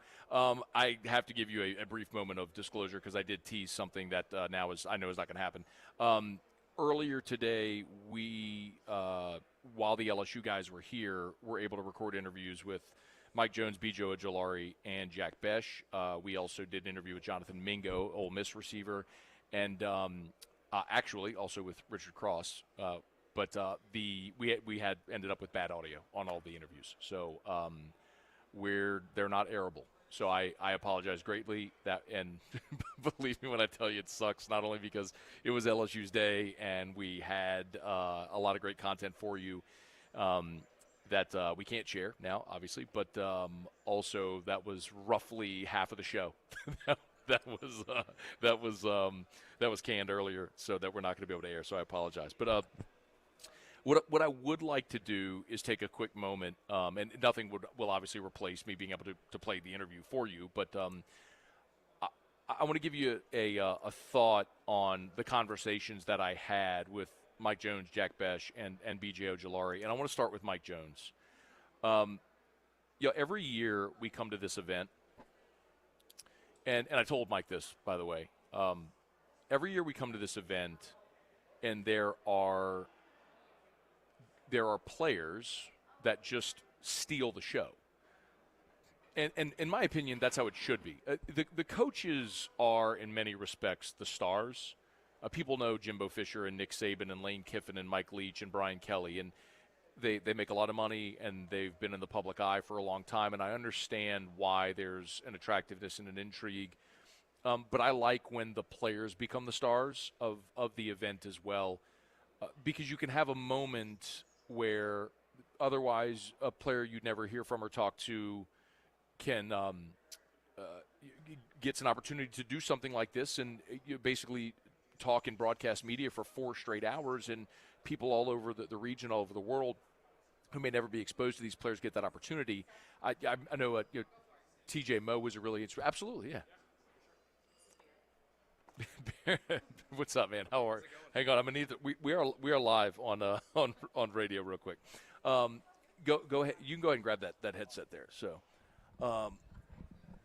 you know what I love about SEC Media Days? Fire away.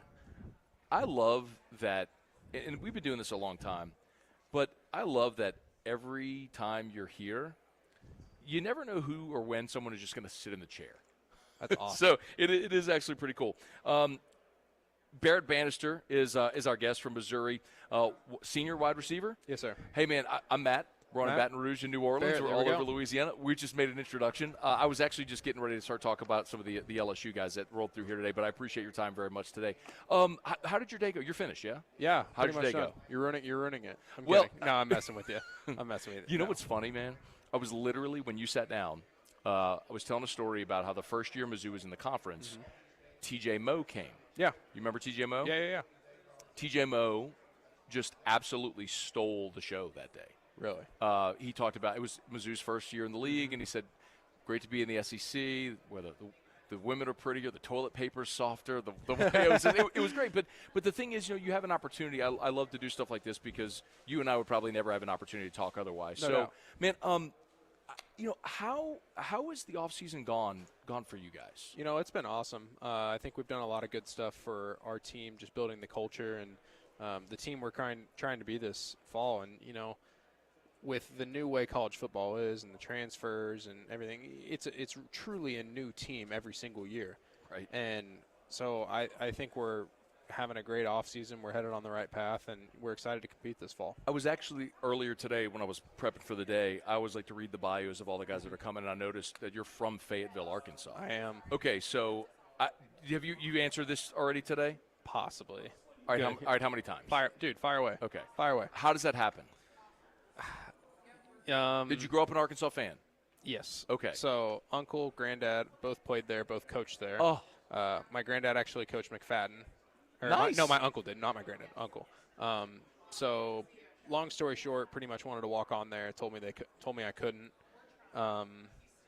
Still not entirely sure why, but I'm right where I needed to be, right where I'm wanted at the University of Missouri. My high school quarterback flipped his commitment from Wake Forest to Missouri and texted Coach Odom at the time my film. Ended up getting a text 5 minutes later, had me up for a visit. Rest is history. That's unbelievable. Yeah, I mean, it's not how any of us really thought it would have been drawn up, but it's awesome. How many times have you told that story today? A couple. Like a couple or a couple dozen? Probably about a dozen. Okay. The really cool thing, though, is when you can tell a story for the 15th time in a day and still make it sound like it was the first time. That's a really cool thing. Y'all open up this year with Louisiana Tech. We do. Of course, we're on throughout the state of Louisiana. Have you started prep for Tech? Yeah, a little bit. I know all the quarterbacks have started to kind of watch it. Film's a little bit more dense and heavy for them than it is us. But I'm sure we'll start to attack them probably about 2 weeks, 3 weeks out and get ready for them. Is it you said something really interesting, like unprovoked or unprompted, where you said it's just like a new age of college football with the transfers and all.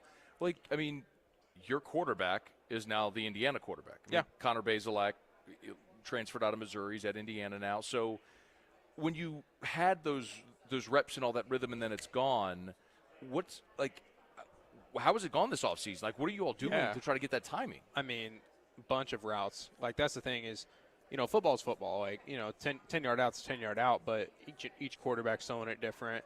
And it's really easy to go out there and do it on air. Anybody can go off the street and throw a 10-yard out with off-cut, but that's not the reality. I can't do that, bro. You might be able to. Don't sell yourself short. Bro, I'm 40, and my shoulder is completely shredded. I'm not throwing a 10-yard out. But the thing that you really got to work on is, how am I going to run this route versus press coverage? How am I going to run this route versus catch technique? How am I going to run it versus outside leverage, inside leverage? And, then you got to have multiple ways you're going to run it because you're going to probably run it multiple times in a game. And, for us right now, we don't know who our starter's going to be. And so you got to work that with X amount of people, and each one of them has to know what you're doing and be on your screws. Is it unsettling not knowing who your quarterback's going to be? Yes, and I mean, that's ball, though. You know what I mean? Like, there's going to be competition all the time, and, obviously it's nice when there's continuity sometimes, but also I think whenever you got a position battle going on, competition's a good thing. That's what iron sharpens iron. You know what I mean? So if you got a guy who is coming in and competing for the job and goes out and wins it, that's awesome. Like, he earned it. It's his job, and let him roll. But, I think that's the beauty of having a competition. Obviously, there is some, uneasiness because, there's uncertainty. But, we're going to get there. That is really good perspective. A couple more minutes. Barrett Banister, Missouri wide receiver, good enough to join us for a couple of minutes here. You all went to a bowl game last year, played Army. I watched that game. I actually remember tuning in. What do you all kind of collectively, 6-6, lost the bowl game, so finished 6-7. What do you all collectively set a team goal? Like, probably not even like a win-loss deal, but I mean, do you all say, hey, look, our goal is to go win the SEC East this year? That's exactly what it's. Hey, let's go win the SEC East in a bowl game with class integrity and academic excellence. That's what Coach Drink says. That is the goal that's written on our wall. That's the goal that we are striving for as a team. Because, if you win the East, everything's in front of you. Everything falls in place. Everything's in front of you. That's just how this conference is. Do you feel like coming off a 6-6 season, winning the East, unseating the defending national champ, is that a realistically attainable goal? I think it is. I mean, you look back at our season last year, and the Georgia game obviously was one that got away from us. Tennessee, Texas A&M, but 4 or 3 other games we had a lead or were tied in the fourth quarter, and obviously we weren't good enough last year to accomplish that goal. But like I said, it's a new team. That's why every team's 0-0 right now. That's why you play the games. But I think it's changing those small margin losses into small margin victories is the difference. That's all it is. This league's as close as you can get to the NFL, and every single game in this conference, it's tight, and you got to find ways to win those close ones. One of those close ones was the LSU game in 2020. Awesome game. It was not an awesome game. Oh, it was a great game. Barrett, you told me you did not enjoy watching that football game. That was terrible. Terrence Marshall had a great game. Yeah, I know he did. Not on that last play, though. Holy moly. Where does that one rank for you? We were actually just talking about that the other day in the locker room, some of the guys that were there for that season. So that game versus LSU and that game versus Arkansas that year, both were just shootouts. That was a defense optional day. Mm-hmm. Yeah, no doubt. No question. And so we won on a field goal against Arkansas on that goal line stand against LSU. And both of them were just like, that's the thing. You're sitting on the sideline and, both of the plays I'm off the field on. Like, defense on the field, special teams on the field. I hope this get down to the field goal. But, like, at that point, you're just like, it's out of your hands and you're just sitting there hoping. That kick versus Arkansas, and that, like I said, that game means a little bit more to me. I remember sitting there and I was in a catcher squat and I literally just looked at the ground and I said, I'm going to throw up. Like, I'm so nervous. And our team just started sprinting out on the field. I was like, yes, we made it. Barrett, they're giving us the wrap. Hey, man, I know it's been a long day. You just get asked questions for 4 hours. Like, it can be emotionally and mentally draining. So thanks for taking a couple of minutes to come sit with us, man. I enjoyed it. We look forward to watching you play this fall. Absolutely, Matt. You're the man. Appreciate it. It's my pleasure. Thanks Absolutely. so much. That's Barrett Banister, wide receiver, senior from Missouri. What a story, man. It's a great story. That's like why – I don't know that could have happened any better, really. Like, I was literally telling a story of why I love coming to Radio Row and to get to talk to play. Like, otherwise, other than what just happened, I would have never, ever, ever had a conversation with Barrett Banister. And what a story. I mean, you learn this kid tried to walk – he grew up an Arkansas fan, tried to walk on. They wouldn't even let him try to walk on. His quarterback flips a commit. His high school quarterback flips a commit, goes to Mizzou, sends the Coach Odom, his tape, and he ends up going to Mizzou, and now he's at SEC Media Days as a senior. It's like you can watch that kid and pull for him. It's one of the reasons I love coming to this event. All right, it's after further review. Let me knock out a quick break. We'll flip and talk LSU when we come. As I started to do that, we'll talk LSU when we come back. Brody Miller of The Athletic is going to join us. Stick around with us here. It is a Monday edition of AFR from Radio Row at SEC Football Media Days. AFR. AFR is brought to you by Rouse's, the official supermarket of the New Orleans Saints. Visit Rouse's.com, Rouse's.com. All of the goodies that you're looking for. Look, I mean, if you need to fill up the shopping cart with everything for your house, you can do that at Rouse's. But you can also go get dinner tonight at Rouse's. Walk into any Rouse's location, just go to the left. You'll see the seafood market. You'll see the butcher shop where you get all of your meats. They've got sushi rolls prepared, ready to go. Grab and go. Dinner for the whole family tonight. It's at Rouse's, the official supermarket of the New Orleans Saints. Great selection of wine, craft beer, spirits, everything that you'd look for there. It is at Rouse's. So find the location nearest you. But remember this as well. Rouse's has curbside pickup and delivery options, so they make it convenient for you. And if you're a whiskey drinker, I'm going to start telling you about this big whiskey tasting event at the Rouse's in Denham this Saturday with some really rare bottles. We'll tell you more as we go through the week. It's Rouse's. Bayou Chrysler Dodge Jeep Ram has $10,000 off MSRP on all new 2022 Ram Black Widow trucks in stock. All new Bayou vehicles come with a 1 million mile powertrain warranty and free delivery. If you need sales or service, the crew at Bayou is going to do right by you. Crime has serious consequences, but anyone can make a mistake. If you find yourself in trouble with the law, know that you have rights, and it's okay to demand them. The law offices of O.C. Brown are here to protect you and your rights.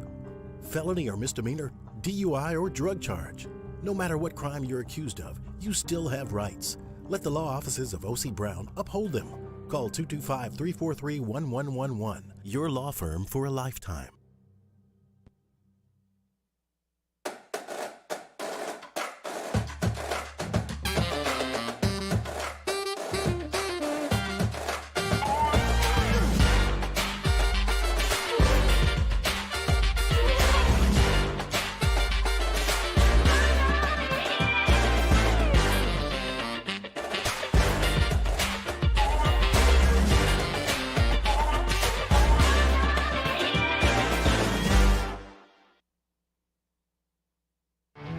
There it is, the extra mile, on the border of expected and extraordinary for those willing to go further, like vans customized for work or play, with safety and tech to keep you connected, supported by a 5-star sales, service, and finance team, and backed by the 1-star you know. So go the extra mile. It's never crowded, because so few have what it takes to go there. Mercedes-Benz Vans. And this year, 2022, it's time to finally treat yourself. Bring your boat to the next level with front-to-back boat service. You want the latest and greatest marine technology? You want to go to the place that has not one, but 2 NMEA-certified techs. Family-owned and operated by the Sherman family for 30 years, front-to-back is the answer in Baton Rouge for all of your custom boat needs. So head to fronttobackboatservice.com or find them on Facebook, Front to Back Boat Service. My own people call me an Uncle Tom. I play music. Been wined and dined by royalty. Trying to bring people together. All people. But regardless of all that kind of stuff, I'm still Louis Armstrong. Here's the man you're waiting for, the king of jazz, Louis Satchmo Armstrong.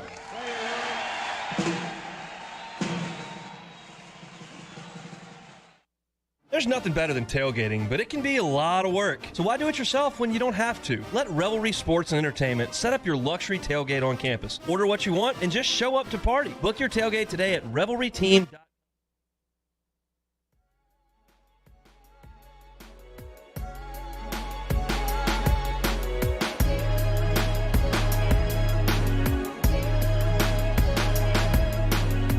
Live from the 2022 SEC Football Media Days, presented by Hudco Roofing. After further review with Matt Moscona, presented by Relief Windows. Windows, doors, siding. Call 288-8138 or visit reliefwindows.com. ESPN Baton Rouge, New Orleans, Alexandria. All right, Brody Miller of The Athletic joins us here on Radio Row. It was LSU's. How are you? I'm great. Thank you for asking. Absolutely. It was LSU's turn today. I know we had sort of like a breakout room earlier with Brian Kelly for about 5 minutes and the guys who came for about 20 minutes. But then you did listen to Brian Kelly on the main stage. I did not get an opportunity to hear him on the main stage. Overall reaction?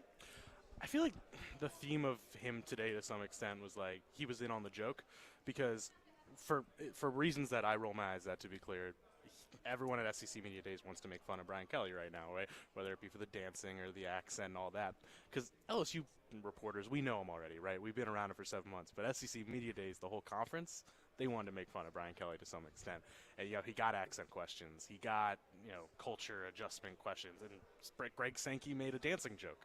So I think what stood out to me was Brian Kelly was in on the joke. He joked about how, hey, I have a Boston, Midwestern, Louisiana accent now, so it's going to be more than just family. Like he leaned into it because I think he realized he didn't have a choice to some extent. That's true. But, yeah, he did well today. I think he, was insightful. He gave good context on how he's trying to build this culture and trust. But what stood out to me was, he wasn't afraid to make fun of himself. That's actually very that's very astute. He I don't think he's a very good joke teller, but he likes to tell jokes. That's fair. Yes, it's weird because I'm like, dude, lean into your strength. But but to own it was the greatest example is the John McKay joke that he made last year. Yes, that for those that don't know, it was about executing your team. It's the John McKay when he years ago said, "What did you think about your team's execution?" He said, "I'm for it." Well, Brian Kelly tried to tell that joke in a post-game interview against Florida State, incidentally, last year, and he basically has said, "I want to execute my team." Yes, the words did not line up. correctly. It did line up correctly. So that's what Brody was referring to there. But you know what? I also thought today, you come here enough. There are some people who, like Les was very, very closed off, rigid. Yes. They never came to Radio Row. It was get in, get out. You have Mike Leach, who will talk to everybody and talk about whatever and just, hey, let's have a good time. I thought Brian Kelly was more like that necessarily. He just seemed very relaxed and actually enjoying the day. I think that's always, to some extent, I'm not trying to defend everything Brian Kelly, but that's the misperception of him, I think, a lot, is he's just viewed as this kind of demanding, grumpy coach. And he has those moments like any good coach, but he's a politician in a lot of ways. That's his background first off, but he's really good at working a room. He's really good at schmoozing and talking to everybody, engaging with everybody. That's a strength of his. So I agree. I think you got that sense, and I think even at this part, but even the smaller rooms, he's good at explaining things, and he's not closed off at all. Actually, he'll be like, "Hey, here's our thought process on the quarterback room. Here's our thought process on, hey, by the way, they got to earn my trust too. I don't just have to earn theirs." He's good at explaining things and not afraid to do that, and he's gonna have fun with you. Yeah. Did you learn anything today about the team? And I wouldn't say I learned anything about the team, no. I thought, and this isn't necessarily new, I thought the way he talked about the quarterback battle in terms of spring was literally just installation and nothing was specific to the quarterbacks, and how in the fall it's going to be more, you're actually going to get to, hey, this is what this guy does well, we're going to use that in the offense, or hey, this is how well this guy runs this thing. That was something new, but in terms of the roster, not much. Okay. Brody Miller is with us, the Athletic. The three players they brought, I thought all did very well. Yeah. Let's maybe take one at a time. I want to start with Jack Besh. What kind of today specifically, but what kind of leap progression do you think he's set to make this year? Yeah, it's gonna be fascinating, right? Because there's a scenario where he's the fourth receiver, right? but he's really, because they're just really deep at receiver is what I mean. But yeah, I think there's this. I envision he's going to get a lot more out of him when he's not trying to do this tight end hybrid thing that's kind of like you're doing two things kind of well. I think he'll do really well in that sense. I think there's a lot of trust with him and the quarterbacks, things like that. I do think he's going to be a really good receiver. I don't know if he's going to break out to be like an all-SEC guy, but he's clearly somebody the staff trusts, maybe more than anyone. The fact that he's here says that. How many sophomore receivers get invited to SEC Media Days? Odell. Wow, okay. Well, that's a good call. And, so I expect him to have a role. I expect him to be a big part. And I think what you saw him thrive at last year was he was so good as that, third down, you just need 7 yards. Who do you trust? It's always him. And I think that's something that he can thrive at even more with a staff that knows how to get the most out of him. I think they brought B.J. Ojulari because they know he's going similar to Stingley last year. Very similar. Yep. You know he's going to be up for awards, and people need to know his name. He's going to be the first-round pick, all that stuff. I couldn't agree more. And, BJ, first off, he's a good quote and all that, but it's not like, as outgoing as Jones and Besh. But yeah, he's a guy you trust. But two, you're absolutely right. I think this is the showcase thing. He's probably the biggest draft prospect, right? Mm-hmm. He's won the Butte. Yes, yeah, good call. But he's also somebody that the country doesn't know as much. Like, to your point, he's kind of hidden. He was on some not great teams, which doesn't help his case. It was always like really good sack numbers, but he wasn't in the spotlight. So I think there is something to let the world know him, and then when he has, say, 10 sacks this year, they'll be like, all right, He had double-digit tackles for loss and 7 sacks. Yep. He was just on a bad team. Exactly. It's like you have that conversation with people here who cover the league, and they don't know. They literally don't. And I think what helps his case even more is if you look at the last 4 or 5 games, right, when they finally went to Durante Jones' defense, you saw him get more creative. He was playing outside linebacker then too. People forget that. So like he can play so many places. He can be a run stopper. He can be a pass rusher. I think the sky's the limit for him. Yeah. He's probably better than his brother. And I think you're right. I think just people need to watch him. Last thing, I think events like this are made for guys like Mike Jones. Absolutely. Because we just had Barrett Banister from Missouri sit down. It was weird because, like, as he was walking up, I was telling a story about T.J. Moe back here in 2012. 10 years later, like, people still talk about that because you have 4 hours of talking to so much broadcast media when if you come and crush it, this will open up opportunities later in life. Like, T.J. Moe does radio in St. Louis. Like, right out of school, got a huge opportunity. Like, that's Mike Jones. Yeah. I mean, he was on a show today. I mean, he killed it. And everyone knows this. I mean, he was voted the best, like, person with the media at Clemson, I remember. But you know how it is. There's guys who give you funny quotes or good quotes. There are guys who will tell you a good amount about the football team. But Mike Jones is in that sweet spot of guys who will give you a thoughtful, insightful answer that you didn't know before. That's rare. The guy who will, like, he literally went on an analogy of how, like, the first off, the vitamins and all the stuff they track with LSU, but even talking about how that's going to help them on 3rd and 10 because, he just gives these incredible answers. He's fun. He's lively. Talk about Brian Kelly making jokes. He thrives in these things. He led a lot of the protests in 2020 with Clemson, so he's just a guy who's involved in so many things. You're right. He is made to thrive here. Can he replace Damone Clark's 135 tackles? Probably not, but that's not a fair metric, right? Yeah, I mean, I think it's tough because the last 4 games he looked really good. He looked like a really good player, and I'm just curious to see what it looks like with House. And I think if I had a strong take on Mike Jones, I'd be lying to you because the sample size is small. I know. But you can read about it at The Athletic. He is Brody Miller, and T-Bob just handed him a Core Water, which was wonderful product placement. Where are those, by the way? Where is the hospitality? I got one before Matt, and he's not. I went into the hospitality thing, yeah, and, like, there was coffee. Yeah. I don't know where he got this. Where did you get the water? Connects. He says you have to know people. Hey, we're doing live radio, and you're off mic. I mean, I think Greg Sankey is hoarding Core Waters in a back room. It might be, actually. Yeah. I have not seen anything here. So. Well, thank you for the water. Hey, T-Bob. T-Bob, go get me a water. It's After Further Review. Thank you, Brody, for coming by. I appreciate it very much. Thanks for having me. You got it, man. That is Brody Miller. This is After Further Review. We're at Radio Row at SEC Football Media Days. We'll wrap up hour number 2 next. AFR. AFR is brought to you by Shoots Electric. Of course, we are in storm season. I'm away from my family, but if a storm comes and the power goes out, I don't have to worry about it because we had a whole home generator installed by Shoots Electric. That's right. Our Generac generator is now operational at our home, and Shoots did an amazing job. It was something that I didn't know. A couple of things. Number one, whole home generators are really affordable. I didn't know that, but as the technology's gotten better, the prices actually come down, almost like flat screen TVs. Financing is available, so they can make it work for you. And then also, there's so much like permits with the city. You got to call the electric company to have the power turned off. They handle all of it at Shoots Electric. 15. CESofLA.com. CESofLA.com. Go to the website. 10. Request an estimate. Shoots, they're just the best. They installed our whole home generator. They can help you out as well at Shoots Electric. CESofLA.com. Before we begin any electrical work here, we perform a home safety check that begins at your electrical panel to make sure that you and your family are safe. For all your upgrades, installations, and repairs, call Mr. Electric.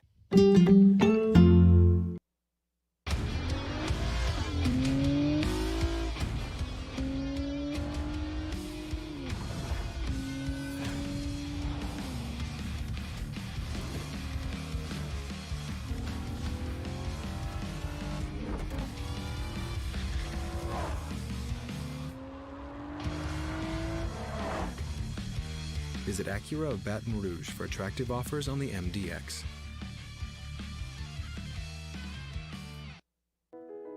I've been doing business with Luba for 25 years.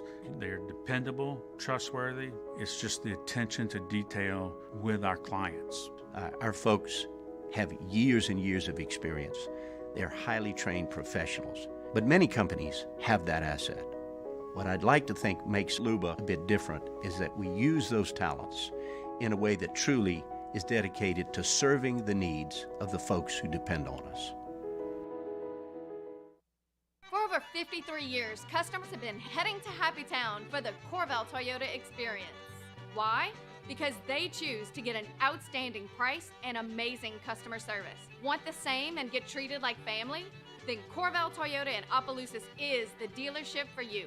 Corval vehicles have been cruising around Acadiana for 5 decades. Corval Toyota is here to stay, and we want to keep you rolling. So come on down to Happy Town. That's Corval Toyota in Opelousas, Happy Town, USA. This isn't just another day. It's so much more. Kelly's life was put on hold when her auctioneer primary care doctor discovered a rare blood disorder. Her doctor connected her to an auctioneer care team of cancer, heart, and kidney specialists. With multiple primary care locations around Baton Rouge, same-day appointments, and online scheduling, we're relentless about keeping you healthy. Auctioneer Baton Rouge, innovating healthcare for Kelly. Are you a licensed contractor? There's lots of good contractors in Louisiana doing work the right way, but unfortunately, too many unlicensed contractors are working outside the licensing requirements. Working as a contractor in Louisiana requires a license for the company doing the work. The Louisiana State Licensing Board for Contractors wants to help you get licensed to allow you to conduct work legally. It's not difficult to get the license. We can help you. Go to lacontractor.org for more information. Licensed contractors, it's the law.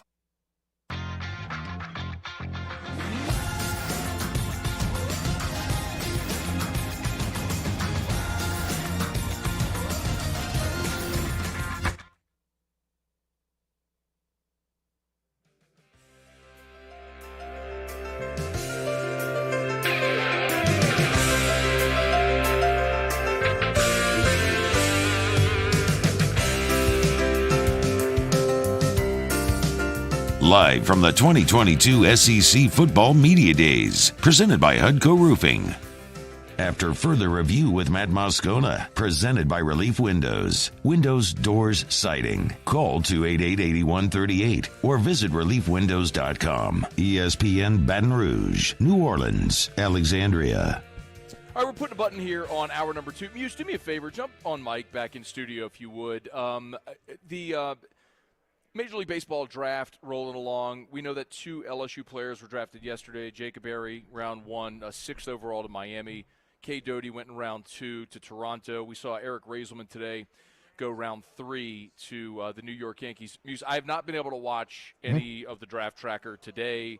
Any other prospects taken today or news that we need to know with respect to the draft today? Okay, so obviously you had the 5 go last night, right? Today you just had Michael Kennedy, left-handed pitcher from New York.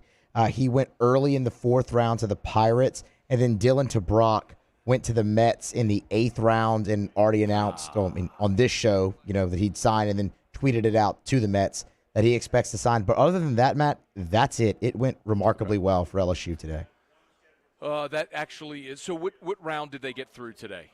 They went through 3 through 10, so 11 through 20 is tomorrow. Okay, so and that's super significant because the draft pool, right? That for the slot money that the teams spend are through it's through the 10th round. So typically, if a player is taken in the first 10 rounds, he has agreed to sign with that team, like they have agreed to a number. So all the players that we've mentioned so far, expect all of them to sign.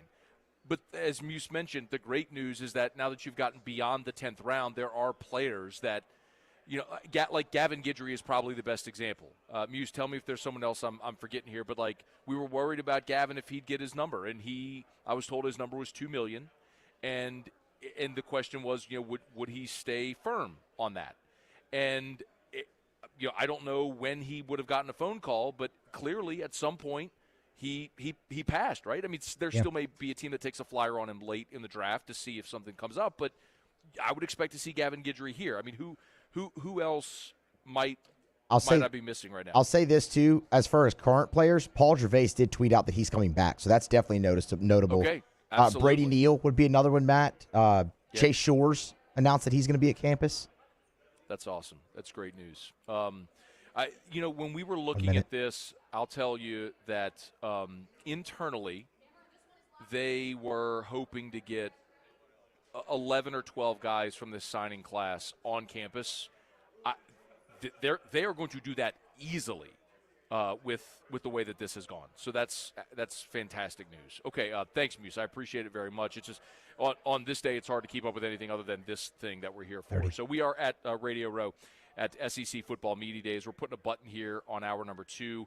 We will continue much more on the LSU guys who had their day rolling through Radio Row and SEC Football Media Days as we move into hour 3. Our coverage is brought to you by Hudco Roofing 15. and HudcoRoofing.com. Tell you all the time, do business with someone you know. 10. That's Hudco Roofing, HudcoRoofing.com. 364-1007 for that free, no-obligation roofing inspection. HudcoRoofing.com. Sports Center coming up. AFR. All right, put a button here on hour number 2 as we remind you about the aesthetic medicine and anti-aging clinics of Louisiana. Blue Bonnet in Baton Rouge, Ambassador Caffrey in Lafayette, and online at theantiagingclinics.com. That's theantiagingclinics.com. Dr. Todd Howell has won national awards for his HD Vaser Lipo procedure. And all this month, you can save $1,500 off of that procedure. It's easy. Just go to the website, theantiagingclinics.com. theantiagingclinics.com for the aesthetic medicine and anti-aging clinics of Louisiana. You can schedule that consultation, Blue Bonnet in Baton Rouge or Ambassador Caffrey in Lafayette, whichever is more convenient for you. Remember, tell you all the time also about hormone replacement therapy. If you want to look 15. and feel like your younger self, hormone replacement therapy could be an option. 10. Learn more online at theantiagingclinics.com. Sometimes you don't know how bad you feel until you start feeling good again. They can help. Online, theantiagingclinics.com. There it is, the extra mile, on the border of expected and extraordinary, for those willing to go further, like vans customized for work or play, with safety and tech to keep you connected, supported by a 5-star sales, service, and finance team, and backed by the 1-star you know. So go the extra mile. It's never crowded, because so few have what it takes to go there. Mercedes-Benz Vans.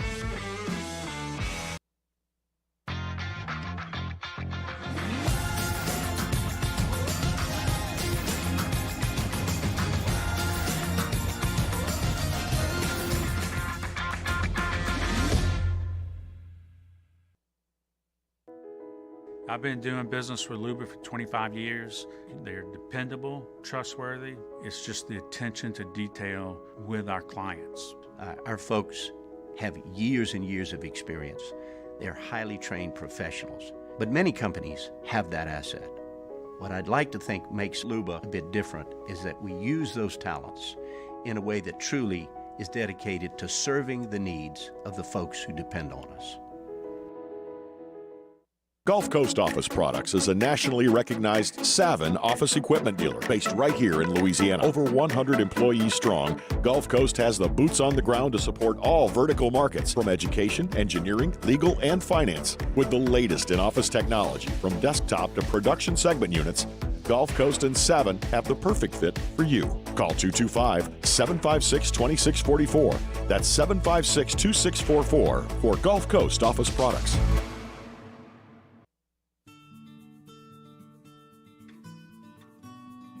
This is a house call.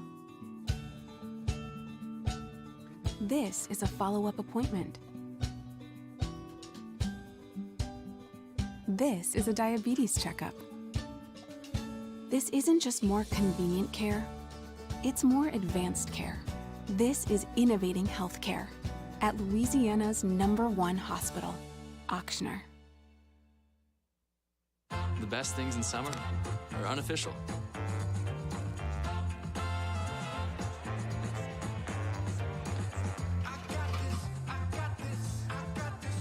Coors Light, the official beer of everything unofficial.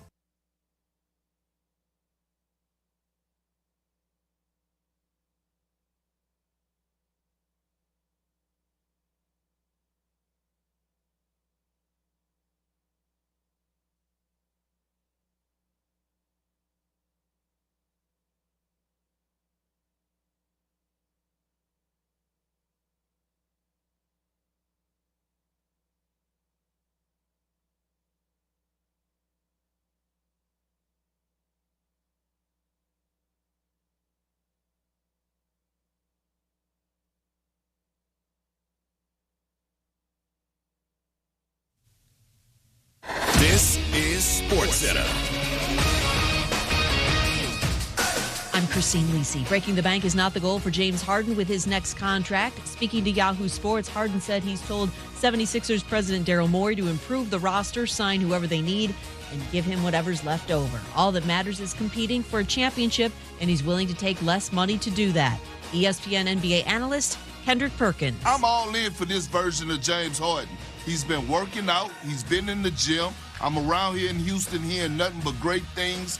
I'm ready to see him have a bounce-back season. I think it's going to be phenomenal with him and Joel Embiid. I'm ready for their top 3 team in the Eastern Conference right now. Kendrick Perkins on This Just In. Baseball Red Sox lefty Chris Sale had surgery on his left pinky on his throwing hand. No word yet how much time he might miss. Angels outfielder Mike Trout put on the injured list with ribcage inflammation.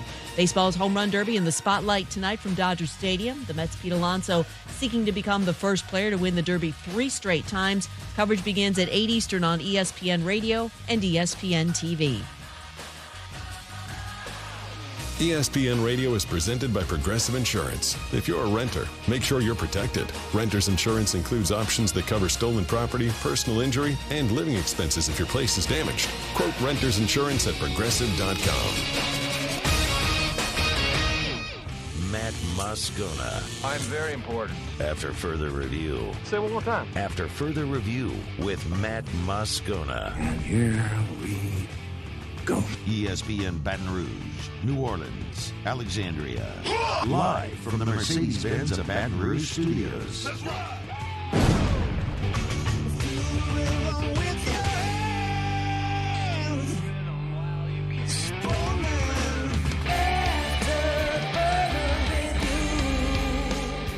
Hour 3, off we go. Welcome aboard. Glad you're with us. AFR presented by Relief Windows. We are live from Radio Row at SEC Football Media Days. Our coverage all week long is brought to you by Hudco Roofing and HudcoRoofing.com. We'll get back into some of what the LSU guys had to say today. We'll let you hear from each of the 3 LSU players that took their turn. Wanted to visit for a few minutes here with Bud Elliot, 247 Sports, CBS Sports. Also does the Knoll Cast. Covers Florida State's a Tallahassee. Well, I shouldn't say native, but Florida State undergrad. So we'll talk some FSU as well. How are you? Doing well, man. Good to see you. Cool.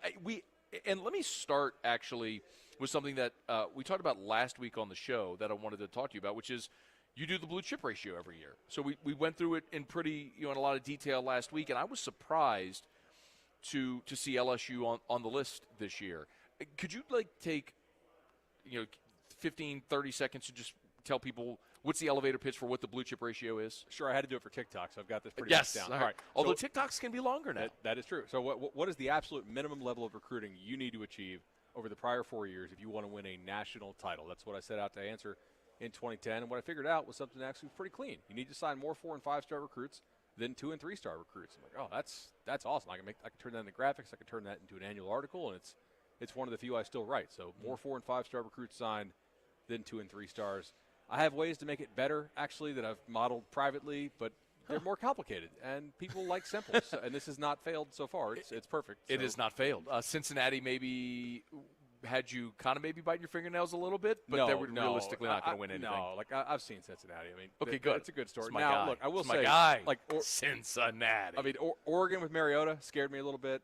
And then Clemson the first time when Saban onside kicked, they would have clipped me because they were a 48%er. Oh, so that would have been bad. So you've had a couple close calls. That was close. Okay. Why? Oh, by the way, you did also have to factor in transfers this year. Right. How does that weigh in? So I did a separate modeling with transfers, right? I'm really confident in our transfer ratings on 24/7 Sports because we're investing in it like nobody else. We got guys used to run personnel departments that have gone through the transfer portal process. But what I don't know yet is, Matt, how do we weight them? Right? So almost everybody, their numbers go down when you include the transfers because most transfers are going to be depth transfers. You get a couple studs, most of them will be depth. Should we reduce your blue chip ratio because you're taking more of those college-ready depth guys compared to recruiting rankings, which are a little more, upside projection based? So I'm modeling it right now. I eventually I'll include them because I do think we probably have the best transfer ratings in the game. I know we have the best high school ratings. That's borne out every year, but I don't know to what extent we should include them so far. Every team, though, when I put them in, went down, except for one, Alabama, which went 5-5, of course. So they were the only 90% team ever with the transfer sale, which is just, yeah, I know what station we're on. This is bad. I know. And LSU dropped 4 points, which it didn't surprise me, but one of the narratives around LSU, and this is actually a nice segue to talk about the opener with Florida State, is Brian Kelly came in, the roster was a mess. He had to supplement to get the numbers back up. He did. Yeah. And added a lot of guys, as you mentioned, who've played a lot of college football. How could the roster, the blue chip ratio, drop 4 points when you added that much talent? Right. So the thing is, ratings are we grade the ratings by the NFL draft, right? Where do you end up? So 5 stars, we think they're going to hit the NFL draft and in certain rounds at a certain benchmark. And 4 stars the same, 3 stars. So you can get a guy who's a pretty good college player who might be rated as a 3-star, right? Because he maybe doesn't project to be an NFL stud. I mean, you cover LSU more closely than I do, but I'm sure off the top of your head, there's a couple of these transfers they took. You're like, that's a useful player. That's a good college player. That's not a guy who's going to be an NFL draft pick, right? And so I think that's a lot of it is most of the kids that Brian Kelly took are kids he should have taken that will help the roster this year, but are probably not going to make an all-SEC team for the most part. Probably a couple of them will, but for the most part they won't. And that's how it goes down. Like USC had the #1 rated transfer class in the country, but only 7 out of their 20 kids they took were rated 4 or 5 stars. So when I plugged it in for them, they actually went down a little bit well. And this gets back to my argument of how much do I weight this? It doesn't intuitively, it doesn't feel right to have somebody go down when they sign the number 1 transfer class. Right. Makes sense. Absolutely. Bud Elliott is with us, 247 Sports, CBS Sports, and the Nolecast. Let's talk Florida State, but first, what is going on with 247 right now? I got a lot of stuff we were talking about a little bit popping that people are going to be excited about. Yeah, so we've got a lot of really good coverage going on. We've got the new 247 Sports YouTube channel. Obviously, we have CBS Sports HQ here, which we're a part of, parent company. CBS, Josh Pate's here doing Late Kick. We have our Go 24/7 guys here killing it. Matt is also doing a great job on the YouTube channel on the LSU side for us there. So I'm really excited where we're going. Yeah, man. The LSU. I know Glenn is with you all now as well. Glenn West, who got to see Glenn earlier today. It's one of the reasons I love coming to the event. I tell people all the time. There's 2 reasons. Number one, it's you get great content, but I mean, like, you get great networking opportunities, which allows us to throughout the year bring great content to our audience. That's one. But 2, you get to talk to players that you might otherwise never talk to. Like, we talked to Barrett Banister earlier today from Missouri. Like, I don't mean this to be disrespectful, but Barrett Banister looked like he could just be the guy working downstairs. Right. Just a 6 foot tall receiver, medium build, 180 pounds, something like that. I kind of thought he was the media rep. That's okay. Yes, that's what you think. But he was super interesting and fascinating to talk to, and I'll pull for that guy. So anyway, LSU is going to open up against Florida State in the Dome. Did Florida State really sell 30,000 tickets, or did LSU fans go buy some? I think they're pretty excited to go. Okay. It's a good trip. They haven't done it in a while. It's a destination city. I think a lot of people were annoyed that it wasn't Tallahassee and Baton Rouge, right? State capital. Yep. And I'm more in favor of doing home and homes, not neutral and neutral. But as somebody who lives in Orlando, I think FSU fans are getting the better end of this deal, getting to go to New Orleans, than LSU fans are getting to come to Orlando next year. But I think they're pretty excited about it. The thing that I agree with you, but the thing that I would say is I would rather neutral than not played at all. Sure. So we still get to see games that are going to be fun. Would I rather go to Doak Campbell? Yeah, of course. Yeah. You'd love to see home and home, and I think we're trending toward that eventually. Am I wrong to have expected more from Mike Norvell at this point? I don't think you're wrong necessarily. If you look at that whole year of guys who got hired there, it's difficult, right? Sam Pittman's probably done the best overall job, but those guys, I can relate to this. I got hired at 24/7 Sports in February of 20, and the world shut down later. 3 weeks ago. Yeah, or 3 weeks later. So if you're Mike Norvell, you didn't get a chance to get out and meet all the high school coaches in the state because you really couldn't recruit. And I think they were really behind the 8 ball. That's a bad time to be hiring a coach, especially coming off, what Jimbo left. Taggart had to try to clean up that mess. He cleaned up some of the stuff. I mean, they were dead last in the nation in APR and were one more bad academic year from being bowl ban, which is kind of unheard of for a D1 school. And then Taggart messed some other stuff up. And I think Norvell's had to try to clean some of that up. It's not going as fast as I think fans want. I do think they'll be pretty patient with him because they are improving year over year. They went 3 wins in the COVID year, 5-7 last year. What type of talent is assembled this year at Florida State? How much of an improvement is realistic? I think they'll be a solid team.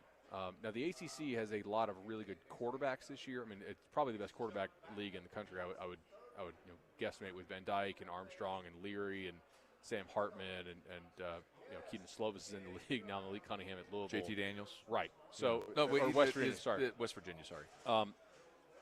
It's going to be like their schedule's tough, and you have Florida and LSU in the non-con, which is not the hardest SEC you could play, but it's not an easy one. Defensively, they should be pretty stout. They got some guys on the interior. Fabian Levitt is a dude they just stole from Mississippi State in the transfer portal. I think he will be, like a top 100 pick for sure. Secondary should be pretty solid. Jamie Robinson is one of the better guys in the SEC as far as defensive back, and they'll be able to create explosive runs. That's about the only thing they've done well on offense under Norvell so far. Creating explosive runs, coming at you from a variety of angles, and that's. I mean, if I'm them, I'm watching that UCLA tape last year and saying, "Hey, Chip Kelly was able to create some big holes. They could have driven the equipment truck through those at times, but I think LSU will be better coached on defense this year. I'm kind of expecting a low-scoring game in this, unless LSU's offensive line and offense is going to be more in gear than I expect it to be. The LSU is they're just fascinatingly curious because we talked about the transfers. You don't know who the quarterback's going to be. We don't really know stylistically what Kelly and Denbrock will do offensively. So I don't know. What do you expect from LSU? So I did bet them over their 6.0 win total when WinBet released that. And I was like, okay, I'm scooping some of that. 6. That's what I thought. I mean, I don't really want to play 7, but I'll play 6 flat. I just think the talent in this team is really pretty. You got some dynamic receivers and Kayshawn. I look at the D-line, and I do all the recruiting stuff. Yeah. They got studs up there. Yeah. If you get those guys coordinated, you get them in the right gaps. I mean, Mason Smith, a year older, you got to think he's just more comfortable playing the game. I'm expecting LSU's defensive front to be really good. I don't really know what linebacker will look like. I mean, I haven't looked at the whole roster necessarily, but just the guys that I recognize on that roster. Offensive line scares me a little bit. Are they going to start the true freshman left tackle? Oh, yeah. Have to. I mean, look, he's a good player. We rated him highly. Yeah. He also got beat by other high school kids last year at Future 50. I was there. I saw it in Bradenton. It was literally a year ago to the day. So that's a lot to ask of a kid to be ready for a big-time game like that to open the year. Yeah. Do you think the Week 0 game helps Florida State? And I'll tell you what. Let me give you context for the question. I was talking to B.J. Ojulari today, and we talked about this, and he actually kind of spun it. I mean, maybe he was spinning it, but to say he actually liked the fact that Florida State was playing Week 0 because that would give LSU a week's worth of game film to study. Florida State obviously gets the benefit of a dress rehearsal. I think I would agree with BJ if they were running a different scheme on offense or defense. But it's the same thing they've been running the last 2 years. So really, I mean, they could play 10 games, they could play 0. It's pretty much the same stuff. Almost the entire roster returns. I mean, obviously Johnson's off to the NFL. The defensive end they had last year is first rounder. But I see his point. I just think that it may help FSU somewhat, probably very slight, just from some guys who are new starters who have never gone through the motions of getting dressed for a big-time game or just any kind of college football game, right? If you're playing any true freshmen, you'd rather have them get those kind of first-game jitters out of the way before you go play LSU, I think. No doubt, man. I'm excited about it. I'm very curious to see what the environment's like in the Dome. It'll obviously be sold out, and we're so used to seeing when LSU plays in the Dome, it's an 85% LSU crowd, right? But if Florida State's really bringing 30,000 fans, you may have a closer to 60-40 type environment. It should be a fun way to open the season, man. Make sure that you're following the Nolecast if you want info leading up to that game for sure. He's on Twitter at BudElliot3. You'll give him a follow, Bud Elliott from 247 and from CBS Sports, Nolecast. Follow all this stuff. Great to visit, man. I'm glad we got to connect. We tried to connect, a week or so ago. Glad we got to do it in person. It was even better. No doubt. Matt went to the spam inbox on Twitter. So why did my DM go to your spam inbox? Why does Twitter's algorithm hate you? That's a great question. I don't know. The same reason that other people on Twitter seem to hate me. For anything that I would say or do, seemingly. Anyway, thank you for the time, man. Very much appreciated. Enjoyed it. All right, that is Bud Elliott. This is After Further Review. We are on Radio Row at SEC Football Media Days. We will continue next. AFR. AFR is brought to you by River City's 1 Hour Air, where they're always on time, or you don't pay a dime. 752-0001, 752-0001, 752-0001. If your home central AC ain't keeping up, River City's 1 Hour Air can help you out. Give them a call if your AC goes out. Remember, it does not matter. Nights, holidays, weekends, they will always come out. and they will never charge you extra to come out nights, holidays, weekends at River City's 1 Hour Air. 752-0001. Look for the big yellow vans and trucks 30. all over town with the giant clock on the side. I know I say it often, but it's one of those things that for so long was just background. You never noticed, but then when you start paying attention to it, you realize how many of them that you see all over town. And I always tell you to go read the reviews. If, like, Erica, 15. my wife, reads reviews for everything she does. If you're a person that reads the reviews, I'm telling you in earnest, go read the reviews. You'll be blown away. It's River City's 1 Hour Air. 752-0001, where they're always on time or you don't pay a dime. I've been doing business with Luba for 25 years. They're dependable, trustworthy. It's just the attention to detail with our clients. Our folks have years and years of experience. They're highly trained professionals. But many companies have that asset. What I'd like to think makes Luba a bit different is that we use those talents in a way that truly is dedicated to serving the needs of the folks who depend on us. Bayou Ford has $10,000 off new Ford F-150s. We have new 2021 F-150s on our lot now with $10,000 off MSRP. And all new Bayou Ford vehicles come with a 1 million mile powertrain warranty. If you need sales or service, the crew at Bayou is going to do right by you. At Rejuvame, we specialize in medically monitored hormone replacement therapy, giving you the energy you need for all life's challenges. We can help get your day started. 1, 2, 1, 2. ServiceMaster Elite create clean, disinfected work environments. As a local business, we take pride in serving the New Orleans and Baton Rouge areas. Our cleaning protocols follow CDC and OSHA standards for healthcare settings, offices, senior living, restaurants, and industrial plants. Contact ServiceMaster Elite to get your operation ready for reopening with germ disinfection cleaning. ServiceMaster Elite, the trusted choice in professional cleaning since 1996. It's no secret. The best oysters in Baton Rouge are at Jolie Pearl Oyster Bar. Enjoy mouth-watering South Louisiana flavor and oysters from all over the country. And don't forget our nightly drink specials.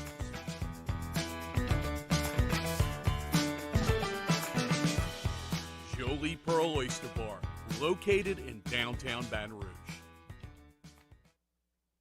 Eli's always been into grilling. It took us a while to see it, but the signs were there. What are you doing, Eli? I knew grilling was my thing. I have been talking about it throughout my career. Happy with the results? I am. Got the new grill from barbecueguys.com. It performed great. My advice, as I always told my boys, do more of what you're born to do. Barbecue Guys, for those who were born to grill. You want cheese on your burger, Pops? I'll take a little cheese. Crime has serious consequences, but anyone can make a mistake. If you find yourself in trouble with the law, know that you have rights, and it's okay to demand them. The law offices of O.C. Brown are here to protect you and your rights. Felony or misdemeanor, DUI or drug charge. No matter what crime you're accused of, you still have rights. Let the law offices of O.C. Brown uphold them. Call 225-343-1111. Your law firm.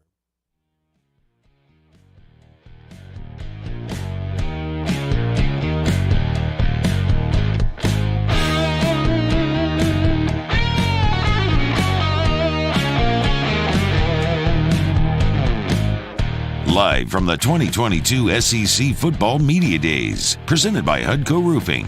After further review with Matt Moscona, presented by Relief Windows. Windows, doors, siding. Call 288-8138 or visit reliefwindows.com. ESPN Baton Rouge, New Orleans, Alexandria. All right, moving through hour 3 here. It is SEC Football Media Days Radio Row. We're glad to be here and glad you are as well. Remember, if you miss anything, AFR On Demand is presented by Brett Golf. You can check it out there or on the Watch 104.5 ESPN YouTube channel for anything that you missed. LSU did take their turn in the rotation. You know, Besh, I think, is a guy that has a huge opportunity. We forget Jack Besh was the second leading receiver on the team a year ago. Actually led LSU in receptions. Doing so, obviously, because Keyshawn Butte's injury, but Jack Besh led LSU in receptions. So what an opportunity for him this year to be able to take that next step. And I will tell you that Jack Besh, and if you're just joining us, again, apologies, but we did have one-on-ones with Jack, BJ, and Mike Jones, and our audio files got corrupted, and so it's not airable, and I apologize. But, when Jack was with us, I told him this. We talked to Jack when he had just committed to LSU or just signed with LSU, and from that point to now, his growth personally has been an amazing transformation. And I even asked him specifically, like he went into great detail about how with Cortez Hankton, not only is he a great coach, but he's developing them as people and how they all together as a unit talk about their why, what the thing is that motivates them, drives them, inspires them on the field and in their personal life as well. It was so impressive. And Jack talked about the work that he does with Dreams Come True of Louisiana, and this was all unprovoked. You can tell that part of what Brian Kelly says with when he mentions graduate champions, it may feel like a hokey tagline, and I do understand that, but sometimes you see it manifest. I felt that today when I talked to these three guys. As far as on field, here's what Jack Besh, number 3 Muse, if we could. Here's what Jack said about the quarterback battle. Us as players, we're going to control what we can control. And it's just going to come down to, obviously, fall camp is going to be huge for the quarterback battle, but also the style of play that, Coach Denbrock, Coach Kelly, and Coach Sloan want. And like I said at the end, it's going to be their decision on who gets the job. But I'm just as excited as anybody else to see who gets the job day one. I did ask Jack point blank if it was unsettling not having a starter, and he kind of said no, and his reasoning was, he's had great work and great time to work with all 4 of the quarterbacks. Obviously, you include Walker Howard, who we expect is going to redshirt this year. But his take essentially was, doesn't matter which one it is. I mean, they're all great players, and when whichever they choose, they have dynamic skill sets, and we'll be able to win with them. As far as the wide receiver room, we've talked about this enough to where defensively, it's LSU's defensive line. Offensively, it's the wide receiver room where LSU is stockpiled with talent. Jack Besh is a part of that. Here he was talking about the group of wideouts. Yeah, our wide receiver room is stacked, and we're headed by one of the best wide receiver coaches in college football, with that being Coach Hankton and Coach Carter. You could put on a blindfold, put all the names in the hat, pick a name out the hat, and that person is destined to go off. There's nobody in that room that's even close to being just average. Everybody in that room is a very good football player, a very good athlete, route runner, and then on the mental side, knowing the defenses and everything like that. But what I think is going to elevate us is, like I said, is our coaches. Coach Hank, he's taught us so much about on the field things, obviously, but also about just off the field stuff, just how to be a man and how to take accountability for all the decisions you make, even if it might not be a good one, just to take accountability for it and to learn from your mistakes. That was Jack Besh. We'll talk about the defensive players just a quick moment. Let me remind you about GMFS Mortgage, gmfsmortgage.com. Changing lives since 1999. Home buy, refi, construction loans, they do it all. Maybe a cash-out refinance is what you're looking for. Maybe take some of your home's equity into cash to use for that remodel, renovation. You want to update the kitchen or the bathroom, or maybe you want to put in that pool. Great opportunity to do it, and GMFS Mortgage can help. Get in touch with a local loan officer near you at gmfsmortgage.com. Remember, not only are they all over the state of Louisiana, but so no matter where you are in Louisiana or even outside, GMFS Mortgage might be able to help. gmfsmortgage.com. GMFS Mortgage, changing lives. LSU did bring 2 defensive players, B.J. Ojulari and Mike Jones. Ojulari, so much of my conversation with BJ today was the contrast between his personal production and what the team has done since he's been here. You got to keep in mind, BJ Ojulari came in as a very highly rated player, and he has had a lot of personal success through his 2 years in Baton Rouge. A year ago, BJ Ojulari had double-digit tackles for loss and 7 sacks, not even in a full-time starter role yet. So that production is there, and that's a guy that, if you're LSU, it's almost the same vibe as Stingley a year ago, where if he's going to be up for awards, All-America honors, All-Conference honors, things like that, people need to know him. And because he isn't maybe the most outspoken guy on the field, and he acknowledged that, he's trying to work on that. Coming to something like this and letting people get to know you and be aware of you matters. So it did for B.J. Ojulari, which is certainly a big part of why he was here today. Here's what B.J. Ojulari had to say about this LSU defensive line, which on the defensive side of the ball is clearly LSU's best position group. I'm so excited for this opportunity. We got a lot of guys that are coming back. Ali Gay, he's one of my favorites. Defensive end, great leader. We got Mason Smith, Jaquelin Roy. We got great additions from the transfer portal.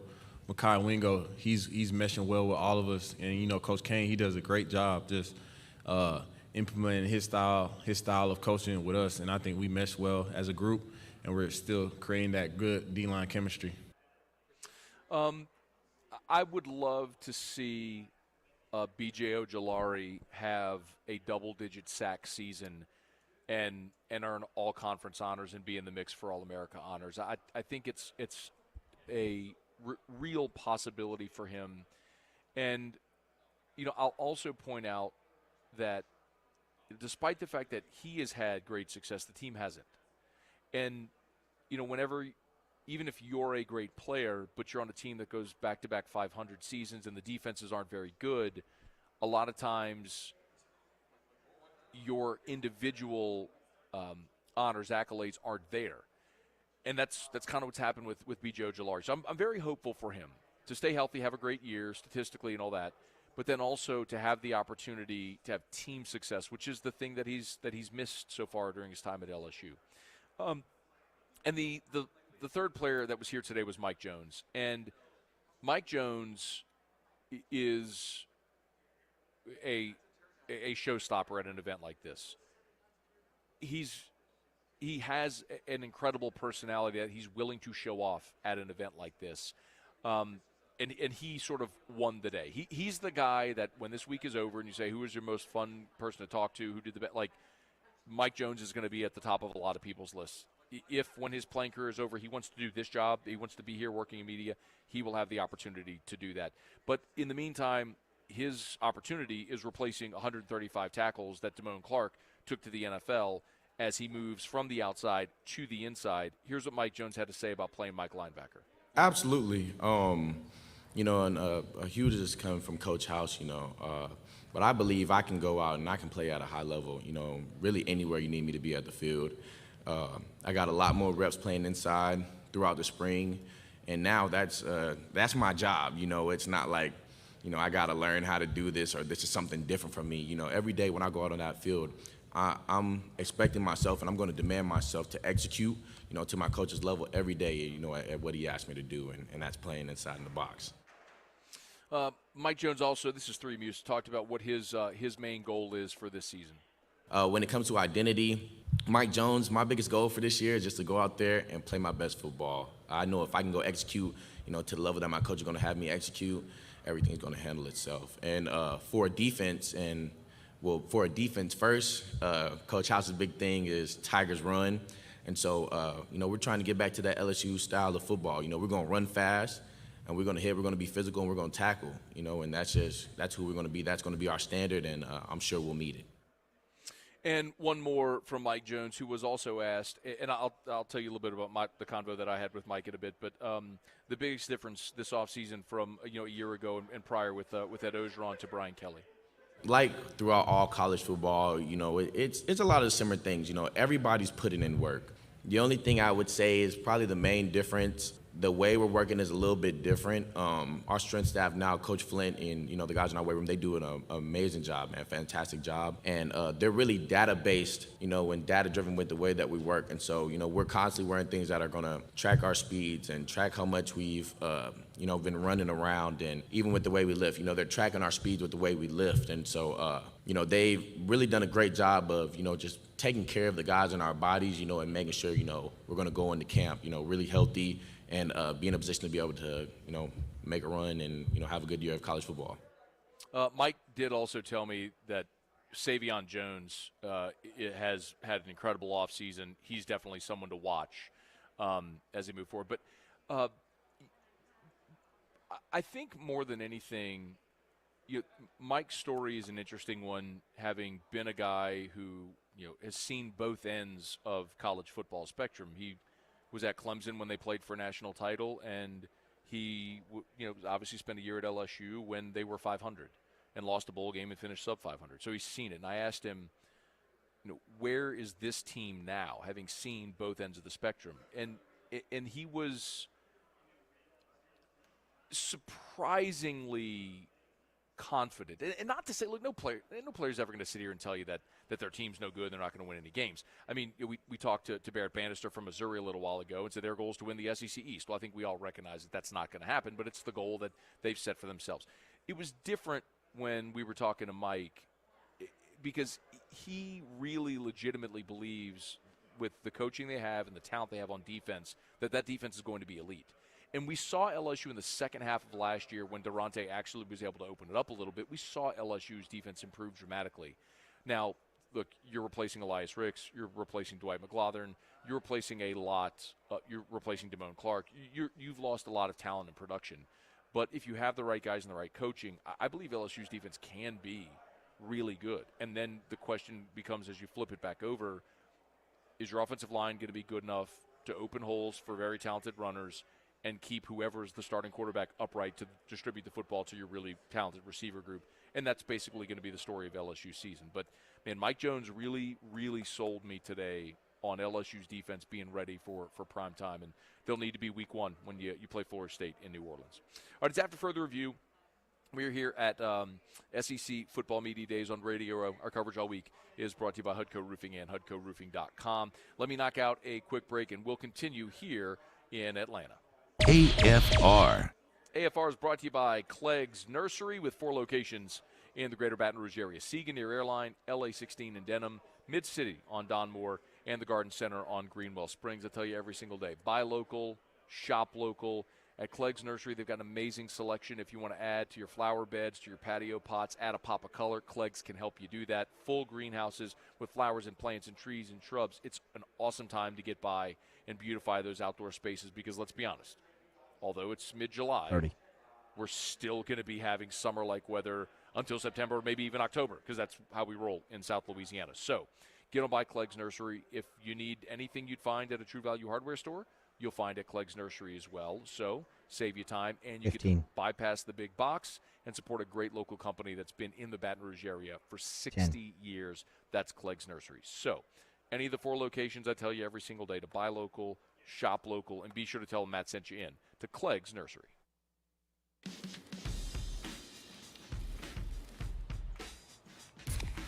Light beer shouldn't taste like water. Miller Lite has more taste and only 96 calories. It's Miller time. Dibs!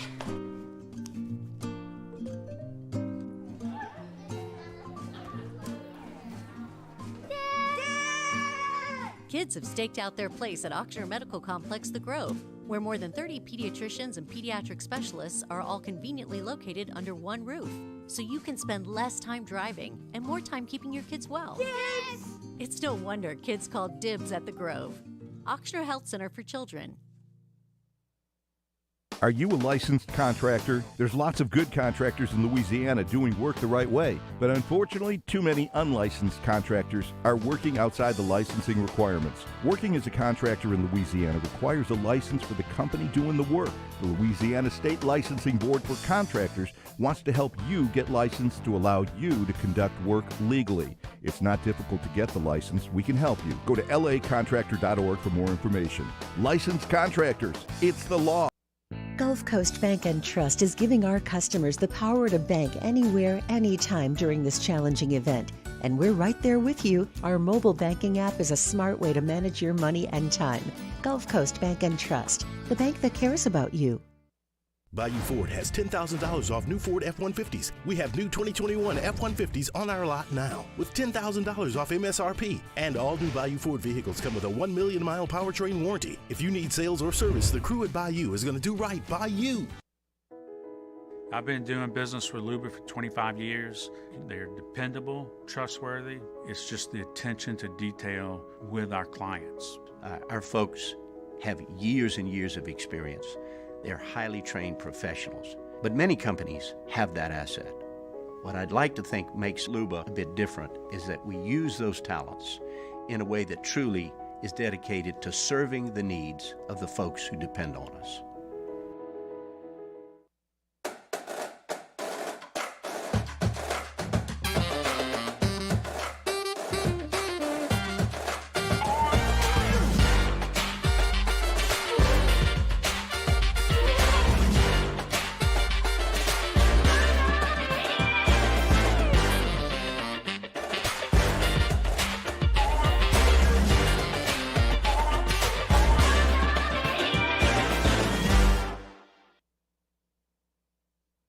If home is where the heart is, a roof is a shield. That's why for over 25 years, South Louisiana always turns to Garcia Roofing and Sheet Metal. For more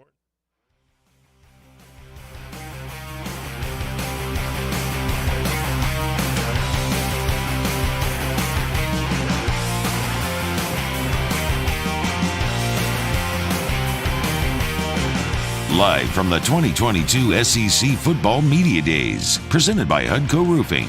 After further review with Matt Moscona, presented by Relief Windows. Windows, doors, siding. Call 288-8138 or visit reliefwindows.com. ESPN Baton Rouge, New Orleans, Alexandria.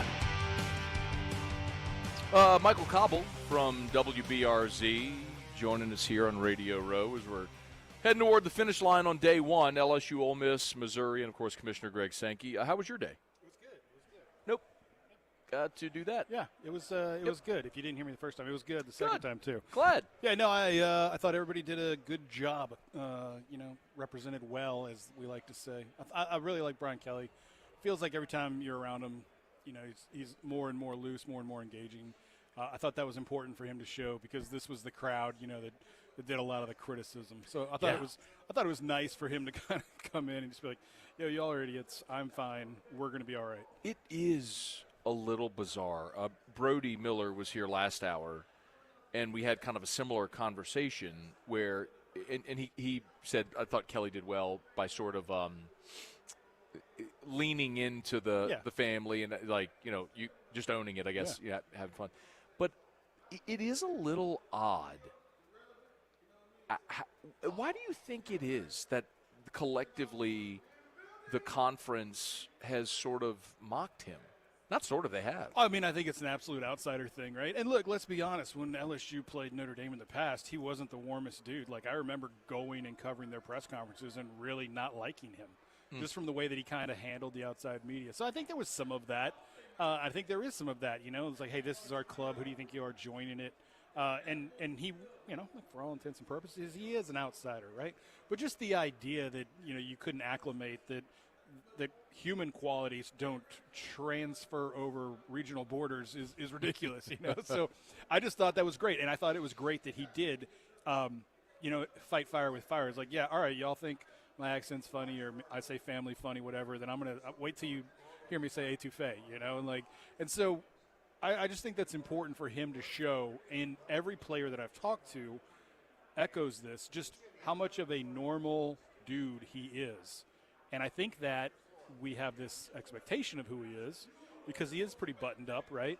That he's something other than what he is. And I like I said today, I think it's great for him to put it on display and kind of roll with the punches more than anything else.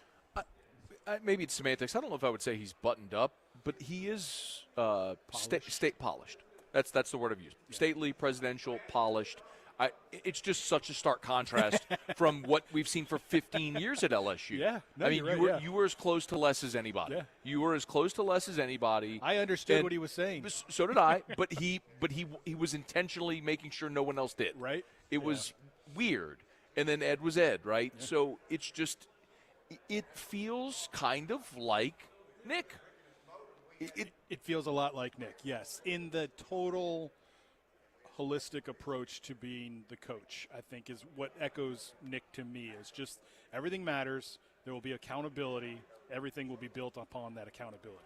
And, and he said it today, you know, like I tried to pin him down. I said, what are your realistic expectations for year one? You know, you said when you came in here that you can fix football. You had a lot to fix. Where are you on your checklist, and what are your expectations for this year? He didn't bite, but he did talk about, you know, the commitment that the guys have made already to being an accountable football team. You know, and it's so silly when we think about it because it's about taking their medicine, their vitamins, and all their stuff, supplements, doing their wellness checks, you know, being there for meal checks, you know, all those little things. But that's the bedrock, right? I mean, that's what's going to pay off down the road. It's creating good habits. It is winning habits, you might say, you know, and you can see, I think, how far they had to go to kind of bring that back, right? And it's amazing when you think about, you had one of the best college football teams in 2019. How could you fall that quickly?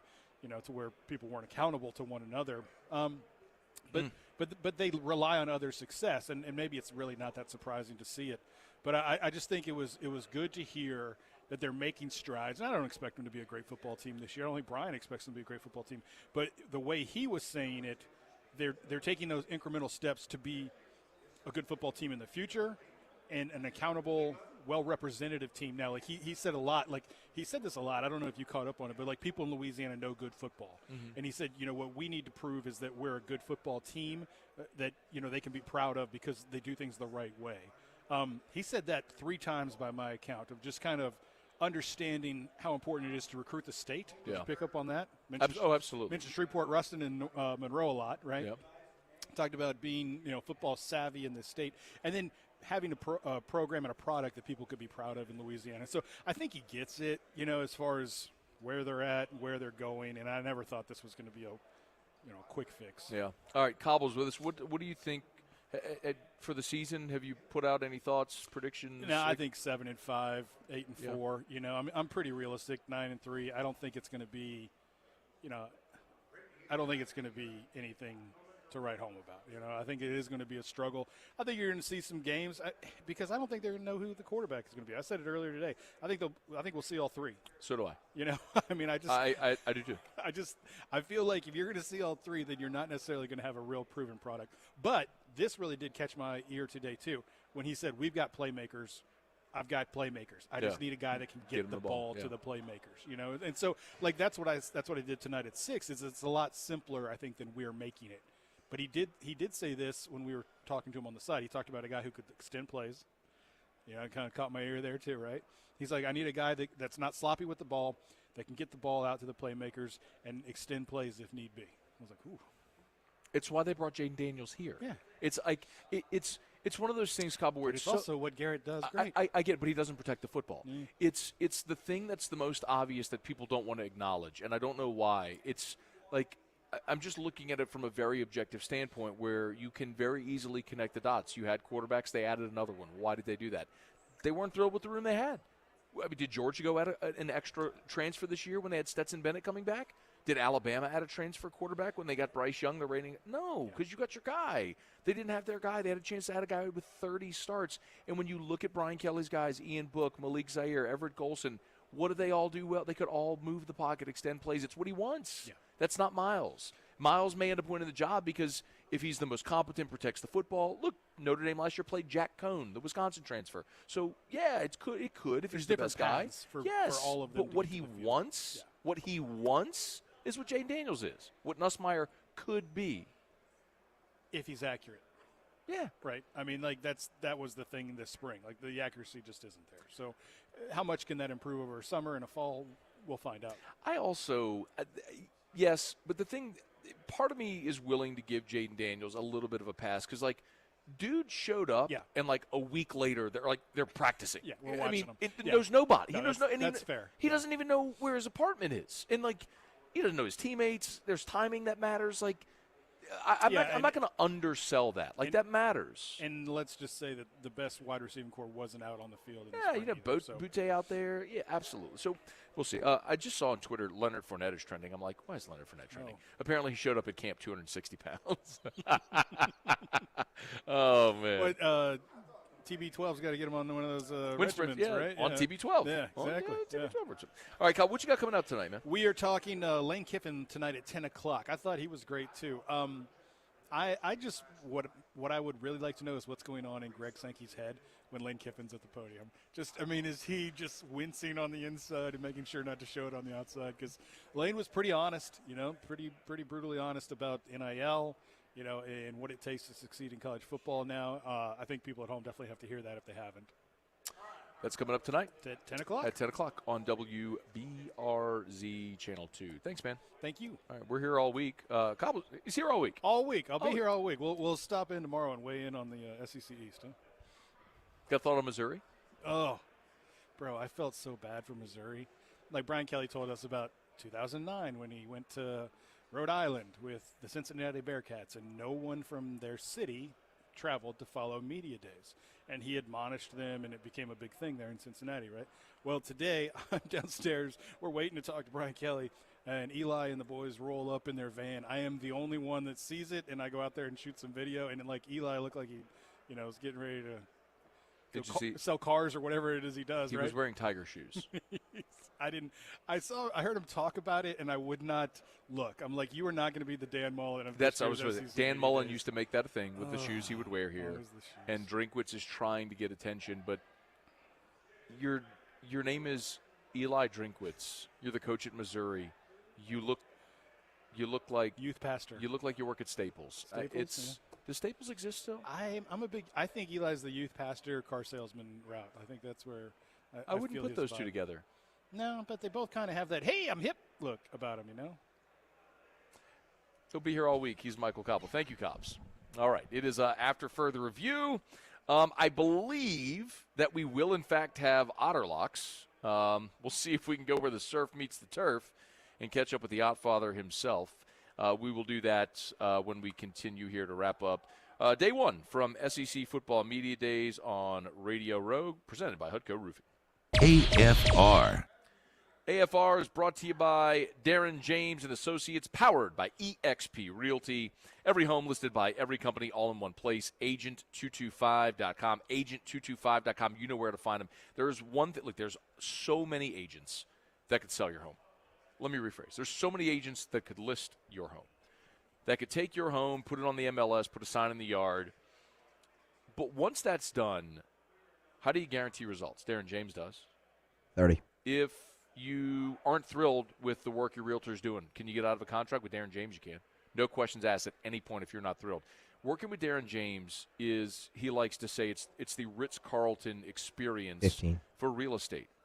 The communication, the results, it's all there. It's Darren James. 335-7666, 335-7666, or agent225.com. Think real estate, think Darren James. Buying, selling, commercial, or residential, you know what to do. Call Darren James. Think real estate, think Darren James. For over 53 years, customers have been heading to Happy Town for the Corval Toyota experience. Why? Because they choose to get an outstanding price and amazing customer service. Want the same and get treated like family? Then Corval Toyota in Opelousas is the dealership for you. Corval vehicles have been cruising around Acadiana for 5 decades. Corval Toyota is here to stay, and we want to keep you rolling. So come on down to Happy Town. That's Corval Toyota in Opelousas. Happy Town, USA.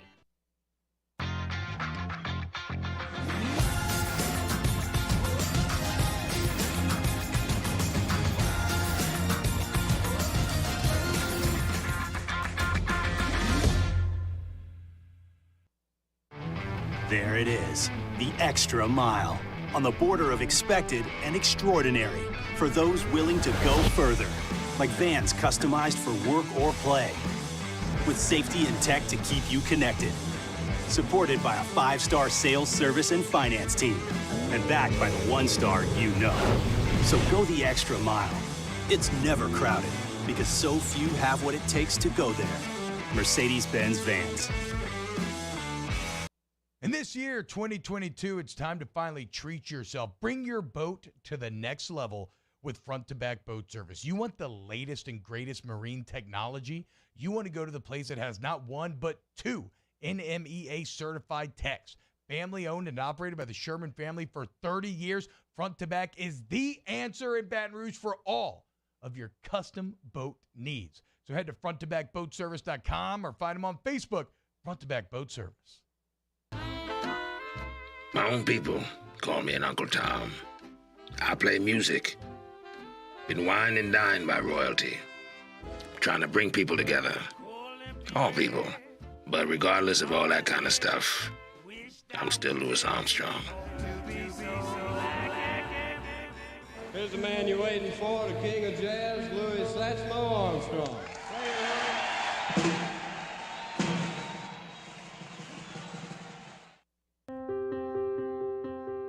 This isn't just another day. It's so much more.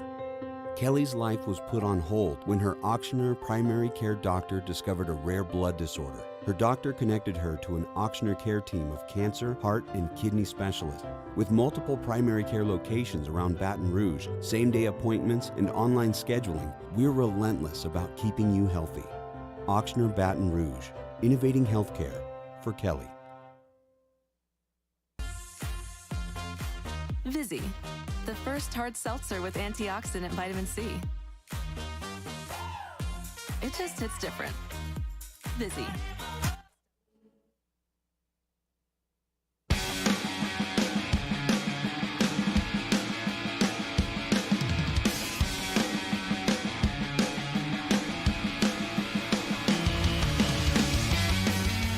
Live from the 2022 SEC Football Media Days, presented by Hudco Roofing.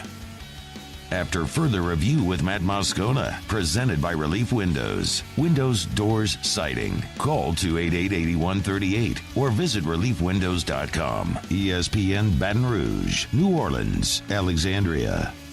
All right, down the stretch we come wrapping up a Monday edition of AFR from SEC Football Media Days. Day one in the books. Greg Sankey led off the day. Brian Kelly and LSU followed.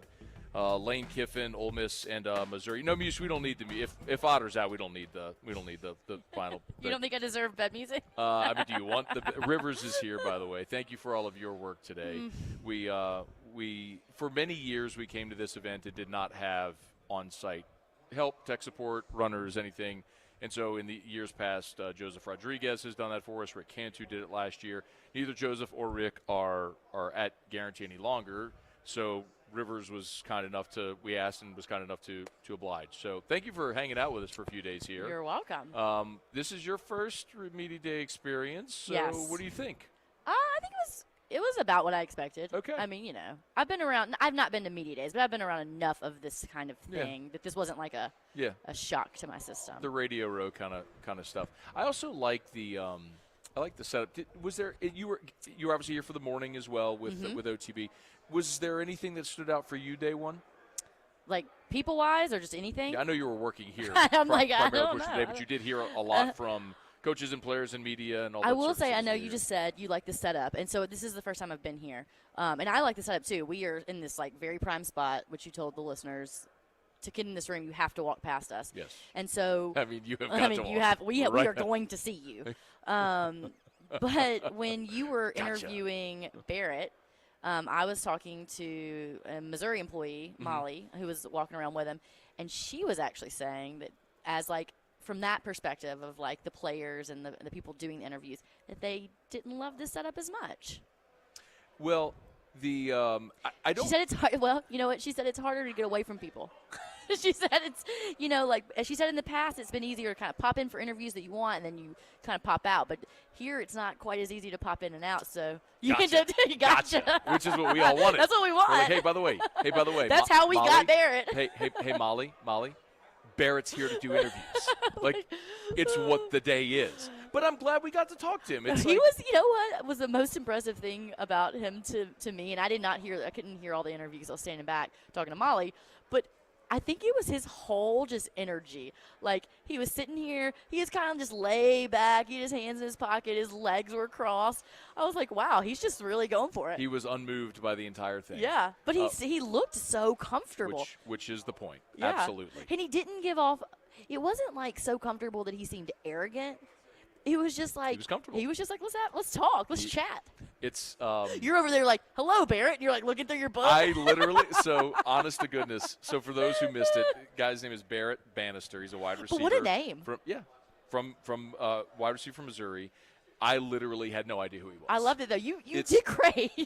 I was like, here, Matt, here's Barrett. Like, I was starting to talk about the LSU guys who came through. 1 minute. And To be fair, Molly had turned us down.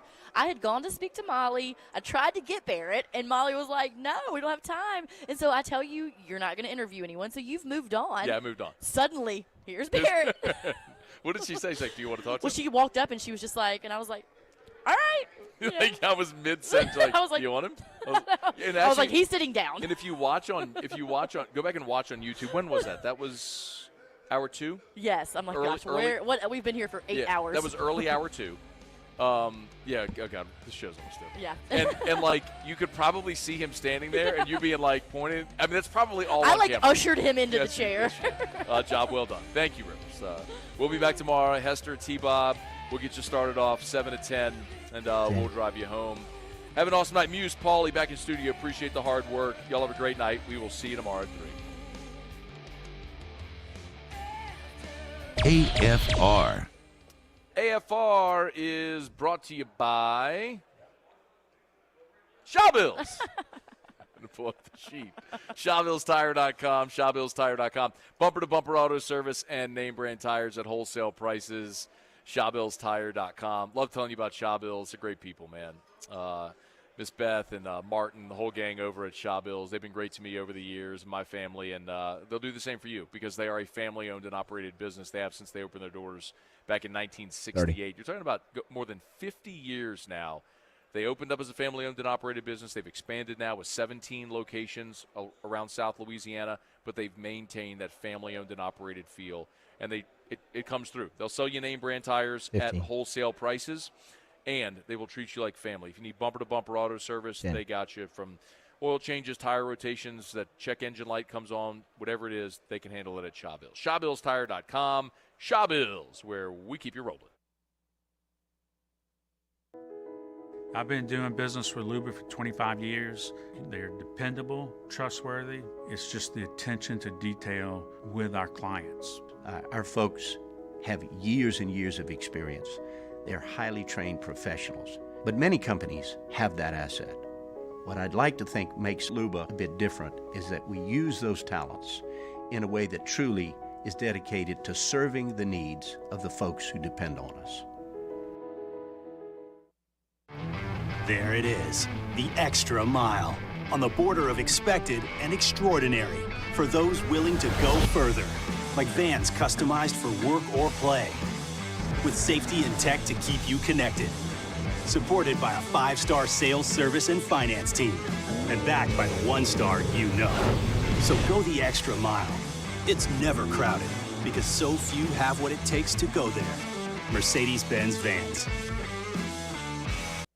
Are you a licensed contractor? There's lots of good contractors in Louisiana doing work the right way, but unfortunately, too many unlicensed contractors are working outside the licensing requirements. Working as a contractor in Louisiana requires a license for the company doing the work. The Louisiana State Licensing Board for Contractors wants to help you get licensed to allow you to conduct work legally. It's not difficult to get the license. We can help you. Go to lacontractor.org